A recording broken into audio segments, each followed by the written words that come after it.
मान लीजिए किसी ने बिल्कुल ही इस प्रकार जीवन जिया कि नहीं पता चला, तो भी सत्य का स्वभाव तो प्रकट का है ना, भले उसके जाने के बाद प्रकट हुआ, वो हो जाता है। सत्य नहीं छुपता, प्रेम नहीं छुपता। तीसरी सुगंधी, वो नहीं छुपती।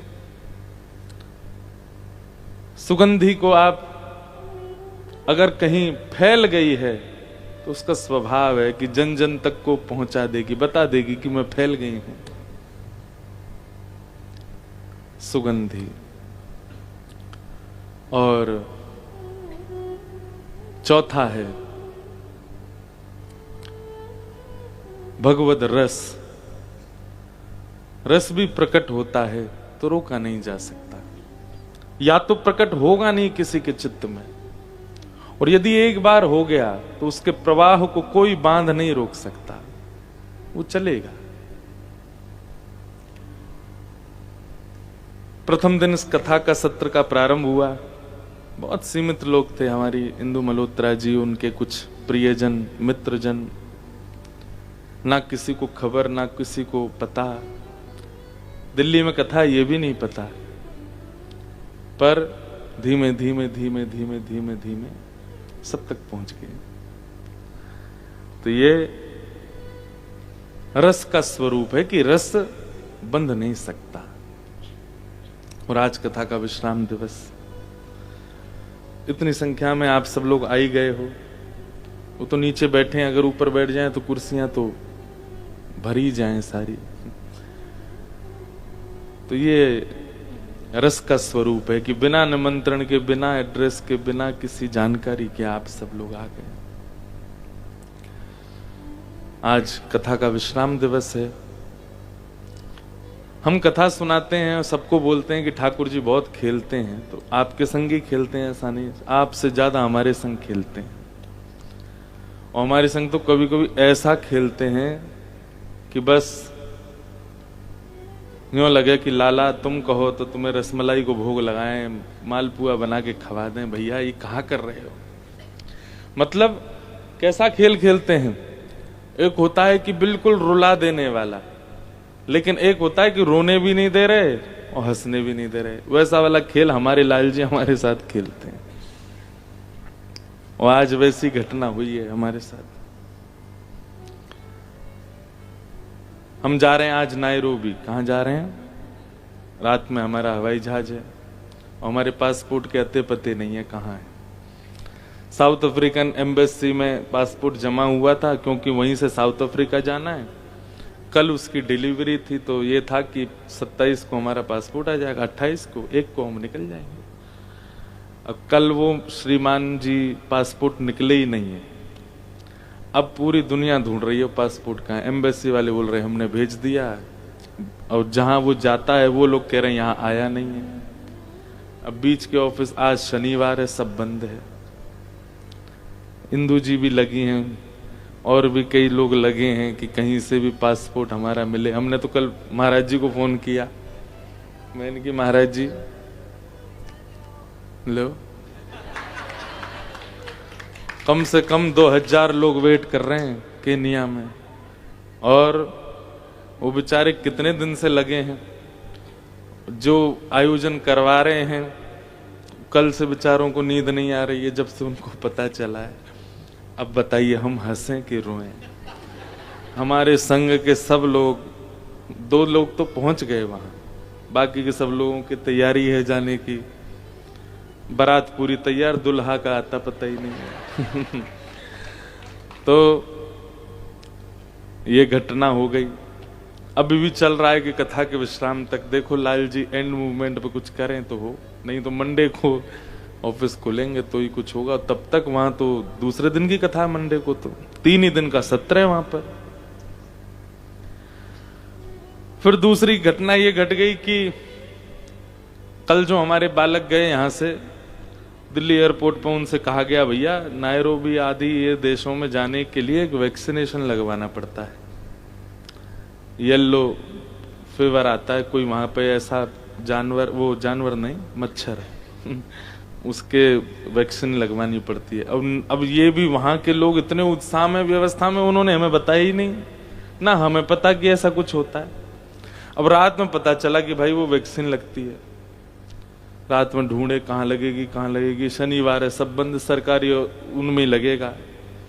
फिर जैसे तैसे सुबह से लगे तो एक जगह मिल गया, बोले यहाँ लगेगा। दौड़ के वहां गए, यहाँ से भी सबको लेके गए, चलो आओ। अब वहां जाकर के नई कहानी आई कि पहले आपको एक टीका लगा के चेक करेंगे बैठा के कि कोई एलर्जी तो नहीं है, तो लगाएंगे। मैंने, भैया तू लगा दे यार, हमारे माँ सब कथा में सब। बोले नहीं, हम रिस्क नहीं लेंगे, कहीं आपको कुछ हो गया तो।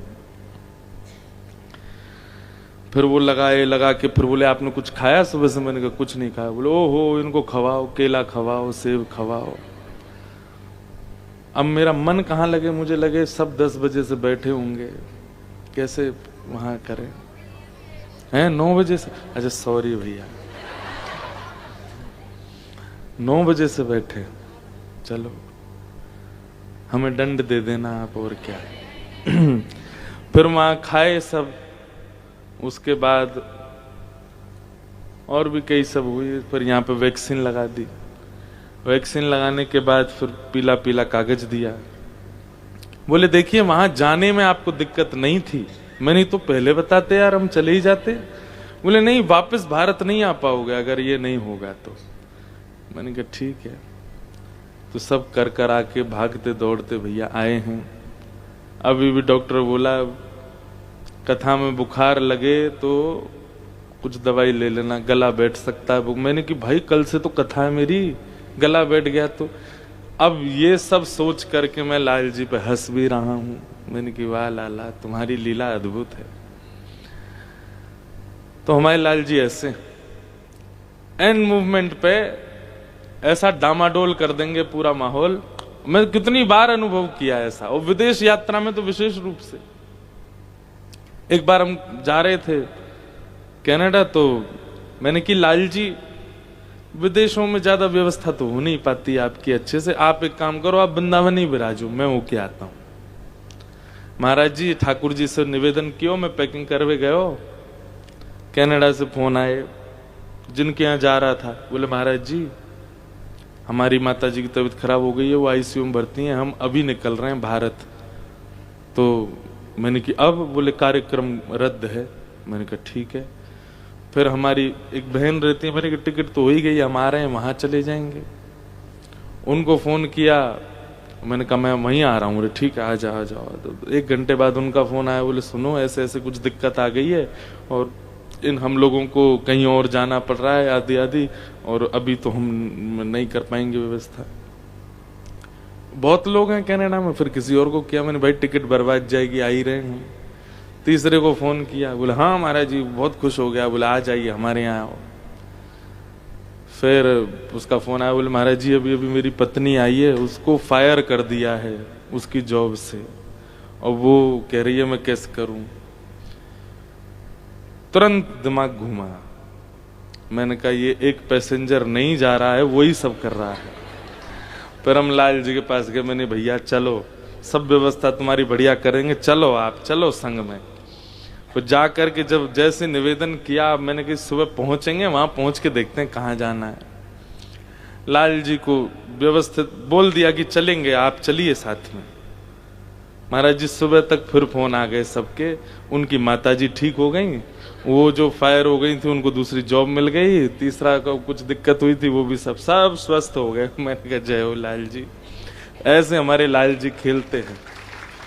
तो अब आज की इच्छा क्या है? अभी तो गर्दिश में सितारे हैं हमारे, पासपोर्ट मिल गया तो जाएंगे, नहीं तो जैसे आप लोग 2 घंटा वेट किए, वहां के लोग एक दिन इन्हीं लोगों को सुनेंगे, और क्या है।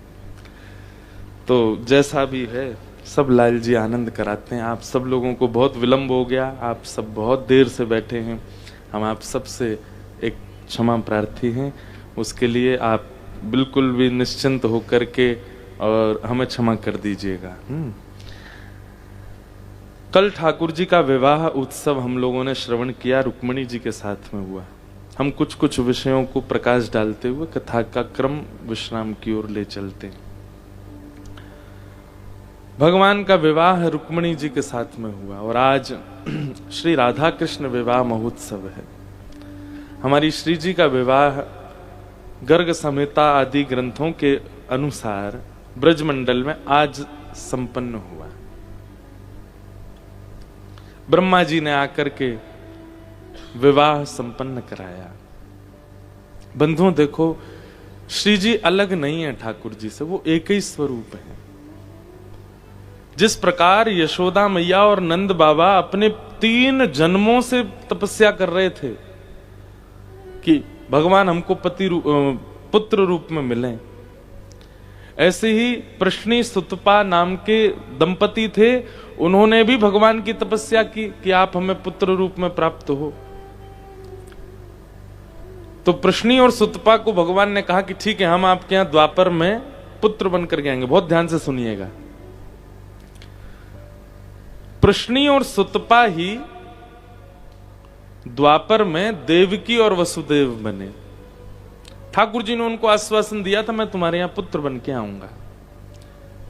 वहीं ब्रह्मा जी के ब्रह्मलोक में ब्रह्मा जी की निज सेवा में 2 दंपति थे, उन्होंने भी तपस्या की। तपस्या करके जैसे भगवान प्रकट हुए, बोले वरदान मांगो, क्या चाहिए? बोले हम ब्रह्मलोक में रहते हैं ब्रह्मा जी के सानिध्य में, पर नाथ हमारी विशेष इच्छा है कि हम पृथ्वी पर जाएं और आप हमारे यहां बालक बन के आओ। भगवान बोले द्वापर में हम 2 लोगों को कमिट कर चुके हैं कि हम उनके यहां पुत्र बन के आएंगे, अब आपके यहां कैसे आए? बोले कुछ लीला करिए भगवान। तो भगवान बोले ठीक है, हम जन्म लेंगे देवकी और वसुदेव के यहां और आप दोनों नंद यशोदा बन के आओगे, आपके यहां हम लीला करेंगे। 11 वर्ष 56 दिन आपके साथ रहेंगे। इतने में ही देवासुर संग्राम हुआ और देवासुर संग्राम में भगवान जब मोहिनी बनकर के आए तो सब भगवान के रूप को देख करके मोहित हो गए, लेकिन सूर्य मोहित नहीं हुए।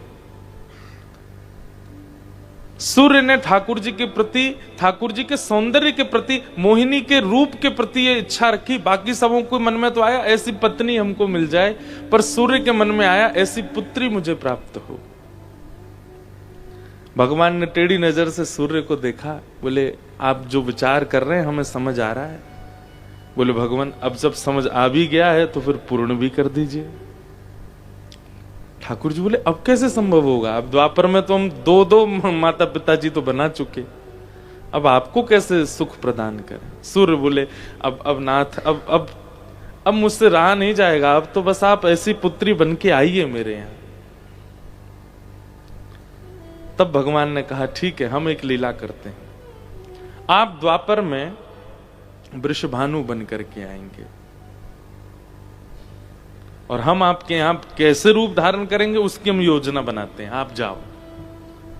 अब ठाकुर जी बड़ी चिंता में, बोले हम 3 माता पिता जी को कमिट कर चुके हैं कि हम संतान बन के आएंगे, कैसे जाएं? 2 लोगों का तो ठाकुर जी ने लीला संवरण कर दिया था कि देव के वसुदेव के यहाँ जन्म लेंगे और जन्म लेके फिर गोकुल चले जाएंगे, नंद यशोदा के यहाँ लीला करेंगे, और फिर ये तो पूरा क्लियर था कॉन्सेप्ट ठाकुर जी को। पर अब सूर्य को जो वचन दिया वो कैसे पूर्ण हो? ठाकुर जी बैठे बैठे चिंतन कर रहे थे। एक हमारे व्रज के संत बहुत सुंदर भाव बताते, ठाकुर जी अचानक उठ करके गए और मणि में स्वयं को निहारने। जब व्यक्ति चिंतन करता है ना, कई लोगों का स्वभाव वो शीशा देखते रहेंगे, पंखा देखते रहेंगे, एक जगह टकटकी लगा के देखते। तो ठाकुर जी अपने आप को प्रतिबिंब में देखने लगे और देखते ही देखते ठाकुर जी ने श्री रुक्मिणी जी का, लक्ष्मी जी का जो श्रृंगार पेटिका रखी थी, पता नहीं क्या ठाकुर जी के मन में आया, उसी में से थोड़ा अंजन लिया, नेत्रों में लगाया, वही में से थोड़ी लालिमा लई, अपने ओष्ठ पे पधरा दी, अपने घुंघराले केशों को खोल दिया, लक्ष्मी जी की चुनरी लाए, अपने शीश पर धारण कर ली, कानन में कुंडल, झुमका आदि जो भी श्रृंगार होता है, पूरा श्रृंगार ठाकुर जी ने अपना स्वयं ही किया। और जैसे ही संपूर्ण श्रृंगार करके ठाकुर जी ने अपने आप को प्रतिबिंब में देखा, स्वयं को ही प्रतिबिंब में देख करके ठाकुर जी आनंदित हो गए, मोहित हो गए अपने ही रूप पर। पूरे विश्व को मोहित करने वाली मोहिनी जब स्वयं को प्रतिबिंब में देख रहे हैं तो स्वयं ही मोहित हो गए। और जिस रूप पर प्रतिबिंब के पर मोहित हुए, उस रूप को सदा के लिए अपने सन्मुख प्रकट रूप में देखने के लिए ठाकुर जी ने उस प्रतिबिंब के स्वरूप को सचल कर दिया। और वही तप्त कांचन गौरांगी श्री राधिका जी के रूप में ठाकुर जी का रूप प्रकट हो गया। इतने प्रसन्न हो गए ठाकुर जी उनको देख करके। हर व्यक्ति को अपना प्रतिबिंब प्रिय होता है। कोई नहीं है संसार में ऐसा जिसको अपना प्रतिबिंब अच्छा ना लगता हो। सुंदर तो सुंदर, जो लोग ज्यादा सुंदर भी नहीं होते वो भी अपना प्रतिबिंब देख करके हाथ तो मारे ही लेते हैं सिर पे, तो वो भी खुश होते हैं। प्रतिबिंब सबको अच्छा लगता है। ठाकुर जी का प्रतिबिंब ही श्री किशोरी जी। अब तो ऐसी स्थिति हो गई कि ठाकुर जी नेक भी इधर उधर जामे और ठाकुर जी को मन करे मैं फिरते देख लूं, फिरते एक बार देख लूं। और बार बार ठाकुर जी आकर के अपने उस प्रतिबिंब स्वरूप को देखें। ठाकुर जी बोले भैया ये है तो हमारा ही रूप है, आह्लादनी शक्ति है, पर इतनो सुंदर श्रृंगार, इतनो सुंदर वेश और ऐसा, मतलब ठाकुर जी का जो सौम्य स्वभाव है ना, ठाकुर जी का जो दयावंत स्वभाव है, ठाकुर जी का जो अंतरंग वास्तविक ठाकुर जी का स्वरूप है। क्योंकि कई बार ठाकुर जी भी देवताओं के सन्मुख त्रिलोकी का संचालन करना है, उसके लिए कई बार अपनी वास्तविकता छुपाते हैं। कई बार उनको परब्रह्म की भांति उनको भी व्यवहार करना पड़ता है। लेकिन ठाकुर जी का जो मूल रूप है वो सामने खड़ा है, जिसमें बिल्कुल भी लाग लपेट नहीं है, जिसमें किसी भी प्रकार का कोई प्रभावजन्य रूप नहीं है। वो मूल रूप है। ठाकुर जी को इतना प्रिय लगा। तभी ठाकुर जी को याद आई, बोले भैया ये वृषभानु जी के रूप में साक्षात सूर्य आ रहे हैं और हम तो दो जगह जा ही रहे हैं, क्यों ना अपने इन प्रतिबिंब के स्वरूप को भी पृथ्वी पर भेजें और उनके साथ फिर लीला करें। कहीं ज्ञान का प्रकाश, कहीं मर्यादा का प्रकाश, कहीं वैराग्य का प्रकाश, ये सारे प्रकाश तो हम कर ही रहे हैं, लेकिन प्रेम का प्रकाश होना चाहिए। क्योंकि कलयुग में ज्ञान में भी आडंबर आ जाएगा, कलयुग में वैराग्य में भी आडंबर आ जाएगा। कलयुग में मर्यादाओं के नाम पर लोग पाखंड करेंगे, लेकिन प्रेम स्वच्छ रहेगा। प्रेम कभी अस्वच्छ नहीं हो सकता। उस प्रेम को कलयुग के लिए प्रकट करना पड़ेगा। तभी ठाकुर जी ने अपने उसी स्वरूप को योजना बना दी। बोले अब आप वृषभानुजा बन करके आइए पृथ्वी पर और हम यशोदानंदन बन के आएंगे। और वही हुआ। किशोरी जी ठाकुर जी का ही प्रतिबिंब स्वरूप वृषभानु जी के यहां प्रकट हुई और ठाकुर जी नंद बाबा के यहां प्रकट हुए। किशोरी जी कौन है? ठाकुर जी का ही प्रतिबिंब है। अब दोनों पक्ष की बात है। किशोरी जी का प्रतिबिंब ठाकुर जी हैं, ठाकुर जी का प्रतिबिंब किशोरी जी हैं। और प्रतिबिंब भले ही सामने आकर के दो लगता हो, पर है एक ही। आपके सामने चार प्रतिबिंब रख दिए जाएं, आप ही चार हो जाओगे। वैसी नाक, वैसे ही कान, वैसी आंख, उतना ही कद, उतना ही मोटापा, उतना ही सब कुछ, चार हो जाओगे।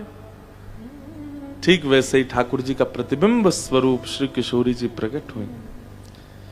सब लीलाएं हुई, लेकिन रसिकों के लिए वह लीलाएं हैं। संसार के लोग उन लीलाओं में प्रवेश नहीं कर सकते। उनको तो कुछ भी भाव आ सकता है ठाकुर जी के प्रति। इसलिए रसिकों ने बार बार कहा है, रस बांटवे से रस घटे। इसलिए ज्यादा इसका प्रचार नहीं करना है। हम बहुत थोड़ी थोड़ी लीला सुनाते हैं, ज्यादा नहीं कहते। क्यों? सब अधिकारी नहीं है। और एक अंतरंग भाव से ठाकुर जी ने उनके साथ विवाह किया। लेकिन विश्व रस का अधिकारी नहीं है, इसलिए विश्व को लीला दिखानी पड़ेगी, विश्व को मर्यादित होकर के दिखाना पड़ेगा। इसलिए ठाकुर जी ने किशोरी जी के साथ श्रीमद् भागवत में प्रकट रूप से विवाह का प्रसंग नहीं दिखाया, क्योंकि वो ठाकुर जी ही हैं, कोई विलग नहीं है। विवाह के लिए अलग होना आवश्यक है। वृंदावन में ठाकुर जी का विवाह हुआ, ब्रह्मा जी ने आकर के विवाह कराया। लेकिन हम आप सब लोगों, हमारा सीमित रूप है रसिकों का। हम रसिक ज्यादा लोग नहीं है संसार में, पर संसारी लोग बहुत ज्यादा हैं। इसलिए उनके लिए ठाकुर जी ने पूरी एक मानवीय लीला जैसी रचना की, और उनके चित्त में किसी भी प्रकार का भाव, द्वेष या किसी भी प्रकार का और आक्षेप ना आवे, इसलिए ठाकुर जी ने रुक्मिणी जी से विवाह किया। भगवान द्वारिका लीला किए, रुक्मिणी जी के साथ विवाह हुआ। रुक्मिणी विवाह के बाद भगवान का दूसरा विवाह जामवंत की पुत्री जामवती के साथ हुआ। तीसरा विवाह ठाकुर जी का सत्यभामा की पुत्री, सत्राजित की पुत्री सत्यभामा से हुआ। अब यहां बीच में सिमंतक मणि का एक उपाख्यान आता है, बहुत सुंदर। पाप के पिताजी का नाम है लोभ। अगर लोभ आपके चित्त में आ गया है तो निश्चित है लोभ के आते ही सारे अवगुण आते जाएंगे। कोई एक ऐसी बीमारी अगर हमको हो जाए जिस बीमारी से सारी बीमारियां होने की आशंका होती है, ठीक वैसे ही लोभ एक ऐसा दोष है, यदि वो दोष आपके चित्त में आ गया तो सारे दोष उसके पीछे खींचे चले आएंगे। इसलिए प्रयास कीजिए कि कभी लोभ चित्त में ना आवे, और आवे तो हम एक उपाय बताते हैं बंधुओं। जैसे बीमारी होते ही दवाई खाई जाती है ना, ऐसे ही जैसे ही दोष उत्पन्न होता है ना चित्त में, उसी समय नाम जब प्रारंभ कर दिया कीजिए। लोभ कैसा होता है? किसी के पास कोई अद्भुत वस्तु है, गाड़ी है, गहने हैं, कुछ भी है, या शौहरत है, नाम है, ऐश्वर्य है, कुछ भी देख करके आपके चित्त में आया कि ये मेरा हो जाए, ये लोभ है। जैसे ये भावना आई, आपको पता है कि ये भावना आपके चित्त में आई है, उसी समय नेत्र बंद करके हरे कृष्ण कृष्ण कृष्ण हरे हरे, हरे राम राम राम हरे हरे, कृष्णाय वासुदेवाय हरे परमात्मने प्रणतः क्लेशनाशाय गोविंदाय नमो नमः। या जो भी आपको श्लोक आते हैं, महादेव का आता है, हनुमान जी का आता है, किशोरी जी का आता है, ठाकुर जी का आता है, उसी समय उसका गायन करने लग जाइए। और थोड़ी देर नेत्र बंद करके इष्ट का याद करके वह गाने के बाद फिर पुनः खोल करके देखिए, आपका लोभ प्रकट हुआ, पर आपने प्रकट होते ही औषधि पाली, नष्ट हो जाएगा। रोग पनपते कब हैं? जब रोग आने पर औषधि ना ली जाए। खांसी हो रही है और आप उसका औषधि ना लो तो धीरे धीरे धीरे वही टीबी बन जाएगा, धीरे धीरे धीरे वही कैंसर बन जाएगा, वही मृत्यु का कारण बन जाएगा। ठीक वैसे ही काम, क्रोध, लोभ, मोह, ईर्ष्या, द्वेष, अभिनिवेश, अहंता, ममता, चिंता आदि ये सारे दोष हमारे अंदर आते हैं और हम नजरअंदाज कर देते हैं। अब वो दोष भीतर आया, अब धीरे धीरे धीरे धीरे धीरे धीरे धीरे धीरे वो विकसित हो रहा है। जैसे रोग लंग्स को, किडनी को, आदि आदि ऑर्गन्स को नष्ट करते हैं, ऐसे ये रोग बुद्धि को, मन को, विचारों को नष्ट करते हैं। एंजाइटी, डिप्रेशन, चिंता, इन सबको जन्म देना प्रारंभ करते हैं। और इन रोगों की केवल एक दवाई है, हरेर नाम हरेर नाम हरेर नामैव केवलम कलौ नास्त्यैव नास्त्यैव नास्त्यैव गतिरन्यथा। कलयुग में और कोई औषधि नहीं है। लो वैक्सीन बता दी हमने आपको, लगवा लो एक एक शॉट। इसलिए आज से एक नियम बनाइए, आप सुबह नाम जप करते हैं, आप रात्रि सोने से पहले नाम जप करते हैं, आप ब्रह्म मुहूर्त में नाम जप करते हैं, आप कॉलेज जाते हुए नाम जप करते हैं, ऑफिस जाते हुए नाम जप करते हैं। ये सब एक आपका नियम जो अब तक चला रहा रखिए, पर अब नाम जप कब करना है? जैसे ही दोष का प्रादुर्भाव हो तुरंत नाम जप करना। लोभ से बचिए। अगर लोभ चित्त में आता है तो लोभ जब आता है ना तो इतना फर्क नहीं पड़ता, लेकिन आपको नहीं पता है कि वो कितना खतरनाक है। सिमंतक मणि का उपाख्यान इसी भाव से सुनाया गया। एक सत्राजित नाम का यादव रहता था द्वारिका में। उसके पास एक मणि थी, उस मणि का नाम था सिमंतक मणि। और ये सिमंतक मणि उसको सूर्य ने प्रदान की थी प्रसन्न होकर के। मणि का नियम था कि रोज 3, 4, 6 घंटे उसकी पूजा करो तो उस मणि का ऐसा प्रभाव था कि कहीं से भी हजारों किलो सोना आपके घर आएगा। भगवान को जब ये बात पता चली तो ठाकुर जी बोले, एक व्यक्ति, इसकी एक बेटी, एक इसका भाई, एक छोटा सा परिवार इनका, ये हजारों किलो सोने का अकेले क्या करेंगे? कोई प्रयोग? अरे वो एक दिन में जितना सोना मिलता है उसका भी ये पूरे जीवन भरपाई कर दें तो भी ये उसको भोग नहीं पाएंगे। क्या फायदा? उसका कोई फायदा तो हो नहीं रहा है। अति में कुछ भी अच्छा नहीं है बंधु। हमारे गुरुदेव कहते हैं कि अति में ज्ञान भी अच्छा नहीं है। बहुत ज्यादा ज्ञान जिन लोगों को हो जाता है ना, वो सबको मूर्ख ही समझते हैं, वो किसी को आदमी नहीं समझते। बहुत ज्यादा एजुकेशन, हायर एजुकेशन या बहुत ज्यादा डिग्रीज जिनके पास में हो जाती हैं, बहुत ही जिन्होंने जीवन में कुछ हासिल कर लेते हैं ना, उनके पैर जमीन पर टिकते नहीं है, फिर वो किसी को कुछ नहीं समझते। फिर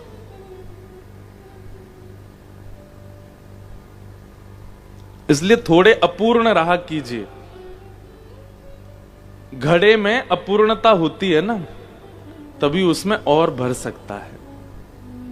चलो एक और बात बताएं, गरम गिलास हो चाय का, दूध का, कोई भर के दे दे लबालब, आप पी ही नहीं पाओगे क्योंकि भरा है। थोड़ा सा कम हो तो उसको लेने में सुविधा होती है। कुछ भी हो, जल हो आदि, पात्र यदि पूरा भरा है तो उसको आप सहजता से सेवन नहीं कर सकते। ऐसे ही व्यक्ति यदि बहुत ज्यादा ही चीजों से लबालब भरा पड़ा है, उसको सहजता से आप अपने जीवन में आश्रय नहीं दे सकते। इसलिए मैं ऐसा कहता हूं। कल भी मैं एक यूनिवर्सिटी में गया, वहां के सारे बच्चे, वहां भी मैंने कहा भाई देखो बहुत बढ़िया चल रहे हो तुम लोग, कोई दिक्कत नहीं है, एक नंबर काम चल रहा है आप लोगों का, डिमोटिवेट क्यों होना? थोड़ा सा अपूर्ण रहा कीजिए। सब जानना, सब पहचानना, सब जरूरी नहीं होता है। और संसार में जीवन सबसे बड़ा गुरु है, हर दिन आपको कुछ ना कुछ सिखा देता है, और जितना सीख रहे हो ना अच्छा है। हाँ, अपने कर्तव्यों के निर्वहन के लिए, अपने कार्य की पूर्णता के लिए आपको सीखना चाहिए। पर कई लोग होते हैं उनका दिमाग कीड़ा बन जाता है, उनको सब पता होना चाहिए। उनको पॉलिटिक्स पूछ लो, उनको ये भी पता है, उनको व्यवहार पूछ लो, ये भी पता है, शादी ब्याह की पूछ लो, ये भी पता है, आध्यात्म पूछ लो, इसमें भी माहिर हैं। ऐसा व्यक्ति आप देखेंगे उसके आप बैठ नहीं पाओगे पास में। कई लोग ऐसे होते हैं, उनके बगल में बैठ जाओ तो ऐसा लगता है कि सारी एनर्जी खींच ली हो इन्होंने हमारी। मुझे तो बहुत ऐसा अनुभव होता है, मैं ज्यादा लोगों से मिलता हूं ना तो फिर मुझे बहुत कमजोरी लगने लगती है। इसलिए थोड़ा अपूर्ण रहिए, परिपूर्ण होना आवश्यक नहीं है।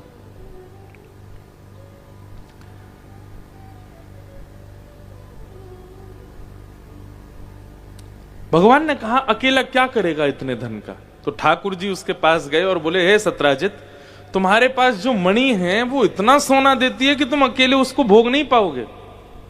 प्रतिदिन इतना सोना है कि तुम पूरा जीवन निकाल दोगे तो भी तुमसे भरपाई नहीं हो पाएगी।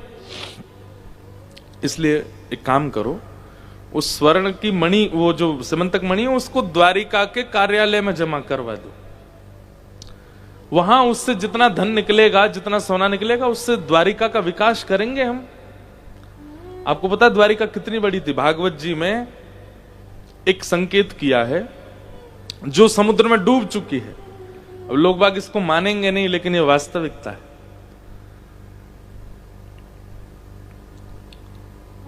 यदुवंशियों के बालक जिन विद्यालयों में पढ़ते हैं, एक एक कक्षा में 30-30 बालक पढ़ता है। उन एक एक कक्षाओं को पढ़ाने वाले अध्यापक, एक कक्षा में एक अध्यापक और 30 बच्चे, तो अध्यापकों की संख्या लिखी है 30 करोड़ के लगभग। कितने? अब सोचो, एक अध्यापक के नीचे 30 बालक पढ़ते हैं। ये तो बालकों की संख्या है द्वारिका में। कितनी बड़ी है द्वारिका! वो सामान्य नहीं है जिसको हम सोचते हैं नेक्सा सा टुकड़ा होगा, डूब गया। अति विशाल है द्वारिका। यदुवंश सामान्य नहीं था, जिसका नाश हुआ भगवत गमन के बाद, वो यदुवंश बहुत बड़ा था।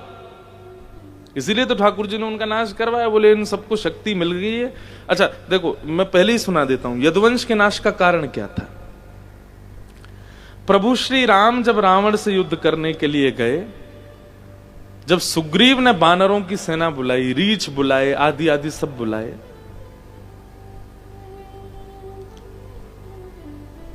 चाहे कितनी भी प्रचंड सेना आ जाए बानरों की, रावण के आगे कुछ नहीं है। रावण इतना भयावह, इतना भयानक राक्षस था और उसकी सेना इतनी प्रबल थी कि उनसे कोई बानरों की सेना, मानवों की सेना लड़े तो समझा, बानरों की सेना। तो क्या हुआ था, भगवान श्री राम ने एक रात्रि में सब बानरों को देखा और जैसा बल भगवत तत्व में होता है, 6 गुण जिसमें उसको भगवान कहते हैं, ऐसे 6 गुणों से युक्त समस्त बानरों को कर दिया। मतलब प्रभु श्री राम के समान बलवान सारे बानर हो चुके थे राम रावण युद्ध में। और बानरों को यह बात पता थी कि हमारा बल नहीं है, राम जी ने दिया है। जब हनुमान जी जाते हैं लंका तो वो कहते हैं, तब प्रताप रघुनाथ, ये मेरा प्रताप नहीं है, या हम बानरों में जो कोई भी युद्ध कर रहा है ये हमारा प्रताप नहीं है, राम जी ने ही हम सबको अपना बल दिया है। और जैसे ही राम रावण युद्ध पूर्ण हुआ, बानरों ने अयोध्या आकर के अपना सारा बल ठाकुर जी को वापस कर दिया। बोले नाथ, बल की हमें आवश्यकता नहीं है, ये तो आपके कार्य सिद्धि के लिए आपने हमको दिया, आप वापस लीजिए। ठीक वैसे ही पृथ्वी का भार हल्का करने के लिए भगवान ने यदुवंशियों को भी अपने समान बल दिया। यदुवंशी सब जाते थे भगवान के साथ युद्ध करने, बड़े बड़े राक्षसों को मारते थे, लेकिन राक्षस वध हो गया, पृथ्वी का भार कम हो गया, यदुवंशियों को उस बल का गुमान होने लगा कि हम भगवान से कम है क्या। कोई कहता भैया हमारे घर में ब्याह है, द्वारिकाधीश आ जाएंगे, अरे उनसे क्या, हम आ जाएंगे, हमारी भी 4 भुजाएं, हमारे पास भी शंख चक्र गदा पद्म है, हमसे मांगो जो चाहिए देंगे हम, क्योंकि सब ठाकुर जी के समान बलवान हो चुके हैं। ये कारण था। ठाकुर जी बोले इनको बल दिया गया था कि पृथ्वी का भार हल्का करना, परंतु ये इस बल का दुरुपयोग कर रहे हैं। अगर मेरे जाने के बाद इन सबको नष्ट नहीं किया गया तो मैं पृथ्वी का भार हल्का करने आया था, मेरा परिवार ही भार बन जाएगा पृथ्वी पर। इसलिए ठाकुर जी ने संतों को शाप का कारण बना करके अपने परिवार को ही शाप लगवाया, पृथ्वी पर भार ना बने। अति सर्वत्र वर्जयेत, अति किसी की भी अच्छी नहीं होती। तो भगवान ने सिमंतक मणि का मांग की, परंतु सत्राजित यादव ने कहा मेरी मणि मैं किसी को नहीं दूंगा, ये मेरे पास ही रहेगी। भगवान बोले एक बारी मांगना चाहिए, दोबारा नहीं कहना चाहिए। ठाकुर जी वहां से चले गए। अब हुआ ऐसा कि सत्राजित का भाई प्रसेन मणि पहन करके निकल गया नगर में दिखाने के लिए, देखो हमारे पास कैसी मणि। नगर भ्रमण करते हुए जंगल में गया तो एक शेर ने उसको मार दिया, मणि लेकर के शेर चला गया। भालू ने आगे शेर को मार दिया, मणि लेके भालू चला गया। और आरोप लग गया द्वारिकाधीश पर। किसी को पता नहीं है कि प्रसेन को शेर ने मारा है, पर प्रसेन 5 दिन से लापता है। तो सत्राजित बोला मेरे भाई मणि पहन करके गया था, मुझे ऐसा लगता है द्वारिकाधीश कृष्ण ने मणि इच्छा प्रकट की थी, उन्होंने ही चुरा ली है और मेरे भाई को बंदी बना लिया है। भगवान पर आरोप लगा।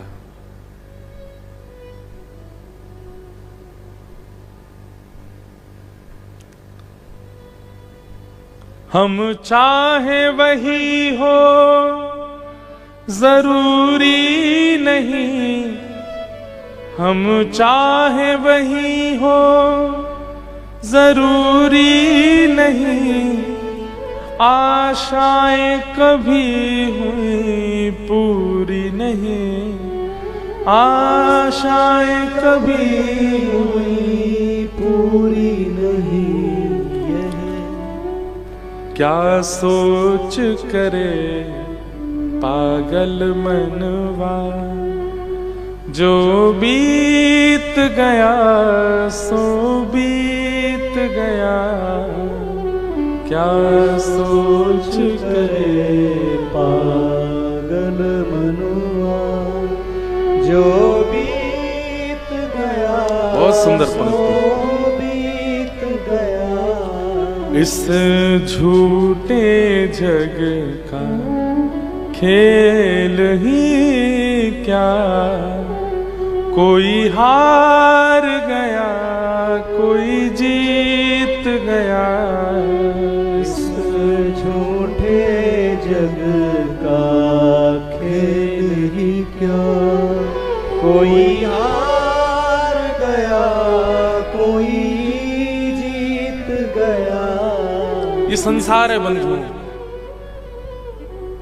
इस पृथ्वी पर आने पर जब प्रभु श्री राम और कृष्ण पर भी लोग प्रश्न चिन्ह उठाते हैं तो हम तो मानव हैं। द्वारिका बसाई श्री कृष्ण ने, द्वारिका के लोगों को लेकर के श्री कृष्ण आए, सबके भले की सोच रहे हैं श्री कृष्ण, पर आज द्वारिका के लोगों ने श्री कृष्ण पर उंगली उठाने से पहले एक बार भी नहीं सोचा। सब द्वारिका के लोग बोले हो सकता है कि इन्होंने ही मणि चुराई हो। भगवान को जब ये बात पता चली कि पूरी द्वारिका भगवान पर संशय कर रही है, ठाकुर जी कहते हैं यही संसार है।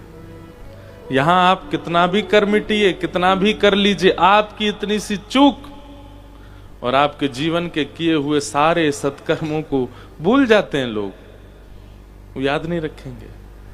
लेकिन आपने एक क्षण में जो गलती की है उसको कह कह करके, याद कर करके आपके अंतिम दिन तक, अंतिम श्वास तक, अरे कहां तक कहें, जब व्यक्ति मर रहा होता है और उसका शमशान पर शव जल रहा होता है तब भी चार लोग कह रहे हो यार आदमी तो अच्छा था, बढ़िया था, इसने ऐसे किया था वैसे किया, फिर एक निकल के आएगा वो सब छोड़, वो भूल गए तुम, ऐसा भी तो किया था इसने।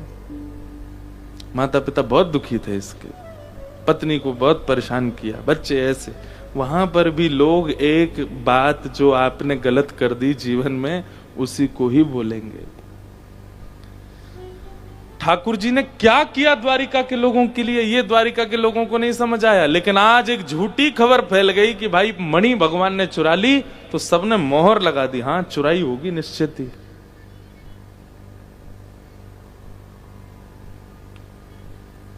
ठाकुर जी बोले कोई बात नहीं। अब देखो आज की जो कथा है ना वो गृहस्थाश्रमियों वाली कथा है, आप सबको सुननी चाहिए। ठाकुर जी बोले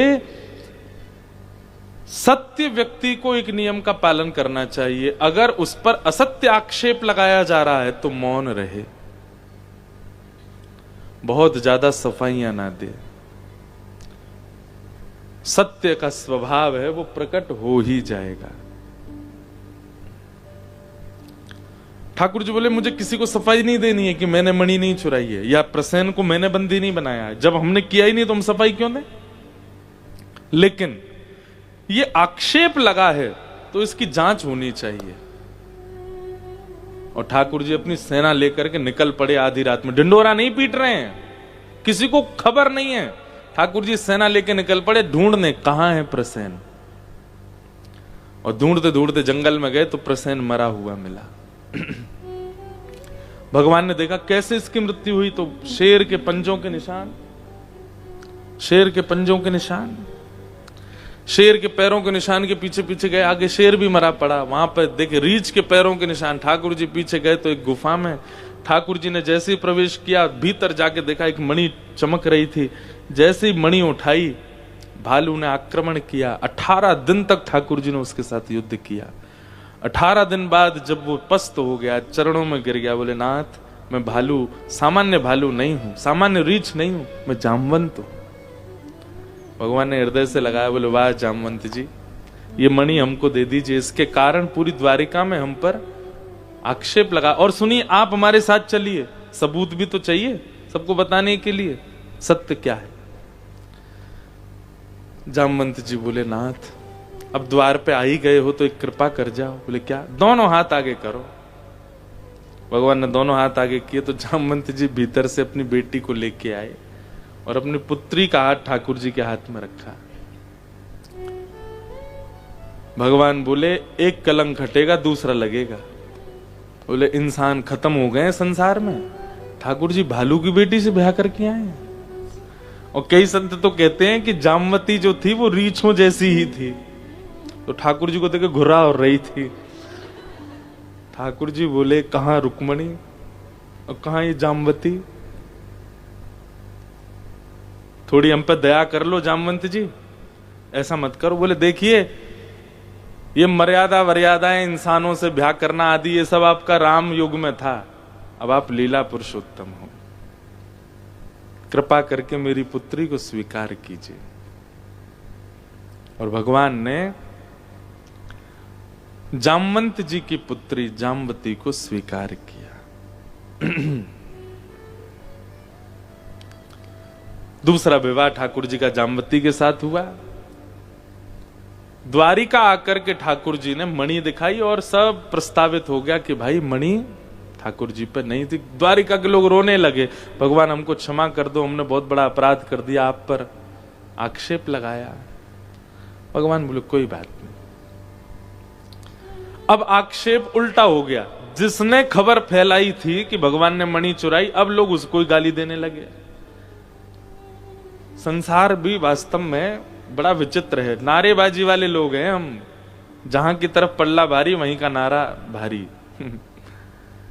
अब सब उसको गाली देने लगे, तेने हमारे भगवान के ऊपर आक्षेप लगाया, एक बार भी नहीं सोचा, तुमने इतना बड़ा वो कर दिया, आदि आदि सब उसको डांटने लगे। सत्राजित बोला मेरा तो निकलना दुष्कर हो गया, क्या करूं, द्वारिका के लोग मुझे मारने डोल रहे हैं। तब उसने सोचा अगर मेरी बेटी का ब्याह भगवान कृष्ण से हो जाए और ये मेरे संबंधी हो जाएं, तो अब देखो विवाह प्रमुख नहीं है, नाम बचना चाहिए हमारा। जबकि सत्राजित की बेटी जो सत्यभामा थी वो पहले से ही ठाकुर जी से ब्याह करना चाहती थी, तो सत्राजित कहता था तेरा ब्याह अरे गहरे से नहीं करूंगा मैं, तेरा ब्याह तो एक सतधनवा नाम का व्यक्ति था। अब देखो भागवत जी में इतने पात्र हैं, लिखते लिखते डायरियां बढ़ जाती हैं और सब याद और रखने पड़ते हैं। सतधनवा, सतधनवा से सत्यभामा की पहले सगाई हो चुकी थी, शादी होने वाली थी, और उस बीच में पिताजी क्या कह रहे हैं, अब सतधनवा से नहीं, अब तो कृष्ण से ही ब्याह होगा तुम्हारा, क्योंकि मेरा नाम बच जाएगा। सत्यभामा जी का ब्याह भगवान के सामने रखा, ठाकुर जी बोले वो तो पहले से ही चाहती थी ब्याह करना, आप ही नहीं करा रहे थे, लाओ करा दो। ठाकुर जी तैयार बैठे, और तीसरा ब्याह भगवान का सत्यभामा के साथ हुआ। एक बढ़िया से पात्र में सजा करके रेशमी कपड़ा में मणि लेके आया सत्राजित, बोले नाथ ये दहेज है। भगवान बोले इसको ले जाओ मेरे से दूर, ये नहीं चाहिए मुझे, इसको मत लाना मेरे पास, हम पुत्री आ गई आपकी बहुत है, बस ये नहीं चाहिए। बंधु दहेज क्या है पता है आपको? पिता की दो संपत्ति होती है, चल और अचल। पिता की अचल संपत्ति पर अधिकार होता है पुत्र का, लेकिन अधिकार नहीं होता, पिता चाहे तो अधिकार होता है। जैसे प्रॉपर्टीज हो गई, घर हो गया, ये पुत्र के नाम जाता है। और पिता की जो चल संपत्ति है इस पर अधिकार होता है पुत्री का। लेकिन इन दोनों के विभाजन में पिता की इच्छा प्रधान है, वो क्या देना चाहता है, कितना। पुत्र पुत्री नहीं कह सकते लड़के हमें दो। दहेज प्रथा बुरी नहीं है, उसको बुरा बना दिया है। क्यों? क्योंकि तीसरी पार्टी बोलती है कि हमें ये चाहिए, उनका तो अधिकार ही नहीं है कुछ बोलने का। दहेज प्रथा में ये था कि पिता अपनी पुत्री को दूसरे घर भेज रहा है, विवाह कर रहा है, तो अपनी पुत्री के सुख के लिए पिता ही विचार करता था, मैं इसको ये दूं, बधाई के रूप में, चल संपत्ति। पर अब ये बिगड़ कब से गया? जब से डिमांडिंग हो गई। भगवान ने दहेज लेने से मना कर दिया। अब एक नई घटना घट गई। क्या? सतधनवा जिससे सगाई हो गई थी सत्यभामा की, उसको पता चला कि मेरा ब्याह तो टूट गया, मेरी मंगेतर से तो ब्याह कर लिया कृष्ण ने। तो उसने ये जांच नहीं करवाई क्या हुआ क्या नहीं हुआ, उसने जांच क्या करवाई, मणि कहां है ये बताओ, उसी के लिए तो हम ब्याह कर रहे थे। तो बोले मणि दी गई कृष्ण को दहेज में, लेकिन उन्होंने ली नहीं है, तुम्हारे जो एक्स ससुर जी थे उन्हीं के पास है। तो सतधनवा ने रात में मुंह पर कपड़ा वपड़ा बांध करके तलवार वलवार लेके छुप छुपा के चोरों के भांति अपने पूर्व ससुराल पहुंचा और सोते हुए सत्यराजित का वध कर दिया और वध करके मणि चुरा के वहां से भाग गया। अगले दिन प्रातःकाल का समय भगवान स्वधर्मा सभा में बैठे थे, तभी देखा कि नई अभी ब्याह हुआ है। सत्यभामा रोती हुई आई। ठाकुर जी बोले क्या हो गया? बोले पिताजी को मार दिया सतधनवा ने।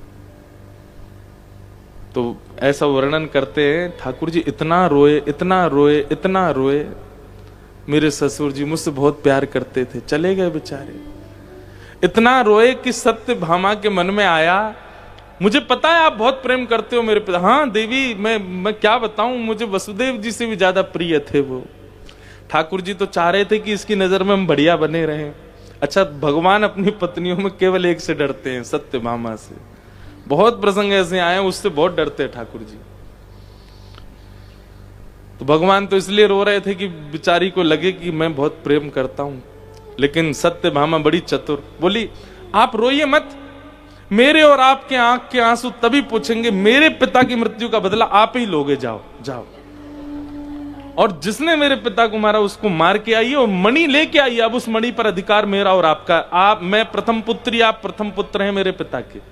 भगवान बोले ये मणि कब जाएगी मेरे जीवन से? ये जब से मणि आई है ठाकुर जी आज बहुत एग्जॉशन में आ गए अपनी। अब सतधनवा को अक्रूर जी महाराज, जो भगवान को ब्रज से लेके आए थे, अक्रूर जी सतधनवा के मित्र थे। सतधनवा ने किसी को नहीं बताया, उन्हीं को होता। बोले मैंने अपने पुराने ससुर जी को मार दिया और मणि चुरा लाया हूं। बोले सुन, तू जानता है तेरे ससुर जी नहीं, उनका दामाद कौन है? कृष्ण। वो तुझे जीवित नहीं छोड़ेंगे।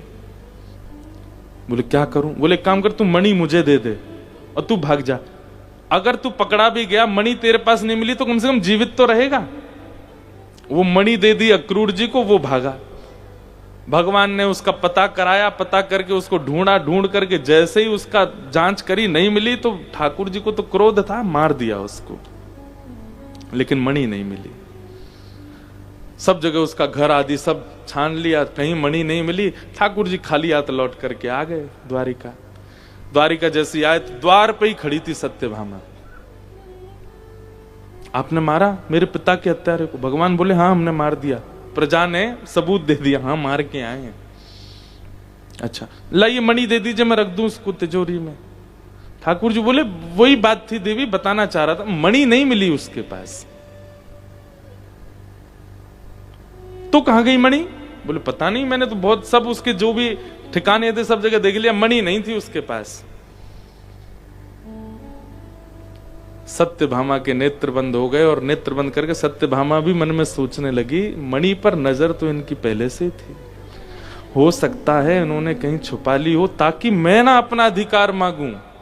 और कहीं रुक्मणी आदि भी तो है ना पटरानियां, सबकी भरपाई करनी है इनको। ये बहुत चतुर हैं। ऐसा ऐसा ठाकुर जी के लिए सोचने लगी।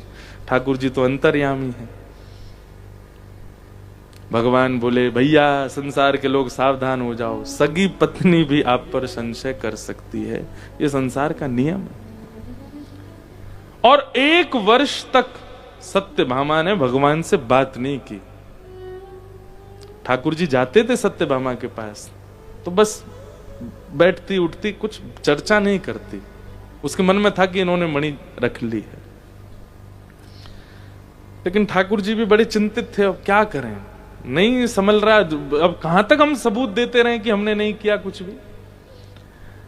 एक दिन की बात, एक ब्राह्मण आया द्वारिका, उसकी 5 उंगलियों में सोने की अंगूठी, जे मोटे मोटे महाराज कड़ूला, कमर में करदनी, सोने का ही जनेऊ और गले में मालाएं पहन करके खूब सारा स्वर्ण लटकाए ब्राह्मण आया। ठाकुर जी तो ब्राह्मणों का सत्कार करते, भगवान बोला आइए आइए आइए, वाह वाह वाह भैया, इतना सोना पहन, ब्राह्मण इतना सोना पहन के घूमता नहीं है, आप घूम रहे हैं। कौन दानदाता है? अरे महाराज आपके काका जी अक्रूर जी, वे रोज ब्राह्मण भोज कराते हैं और सोने की थाली, सोने की कटोरी, सोने की चम्मच, सोने के गिलास, उसी में प्रसाद पवाते हैं और फिर कहते हैं दक्षिणा में थाली वाली सब ले जाओ साथ में। और महाराज हर दिन नए नए ब्राह्मणों को कराते हैं। बोले अक्रूर जी का कौन सा व्यापार चालू हुआ, इतना धन? ठाकुर जी ने पत्र लिखा, प्रिय काका अक्रूर, हमें पता है सिमंतक मणि की कृपा बहुत हो रही है आप पर, लेकिन हमको मणि वापस नहीं चाहिए, क्योंकि उस मणि का आप दुरुपयोग नहीं कर रहे हो। असहाय बालिकाओं की ब्याह कर रहे हो, ब्राह्मणों का सम्मान कर रहे हो, गौशालाओं में सेवा कर रहे हो, बालकों की शिक्षा दीक्षा की तैयार, धन का सदुपयोग कर रहे थे अक्रूर जी। हम बस इतना चाहते हैं आप मणि लेके द्वारिका आके एक बार सबको बता दीजिए कि मणि आपके पास है। तब अक्रूर जी आए। भगवान ने पूरी सभा बैठा रखी थी, सारी पत्नियां बैठी थी भगवान की, अभी तक 3 ब्याह हो गए ठाकुर जी के। वो सबके सामने अक्रूर जी ने मणि दिखा करके पूरा विवरण दिया। अब सत्यभामा को खेद हुआ, ठाकुर जी से बोली मुझे क्षमा कर दो। भगवान बोले कोई दिक्कत नहीं, ये संसार का नियम है, यहां अत्यंत घनिष्ठ व्यक्ति भी कभी कभी आपको कुदृष्टि से देखेगा। इसलिए भैया बिन गोपाल को नहीं अपनो, किसको अपना मान रहे हो आप? एक गलती जानबूझ के मत करिए, बस ऐसी देखने के लिए संग वाले का रिएक्शन क्या करके देख लीजिए, आपको पता चल जाएगा कितने आपके अपने।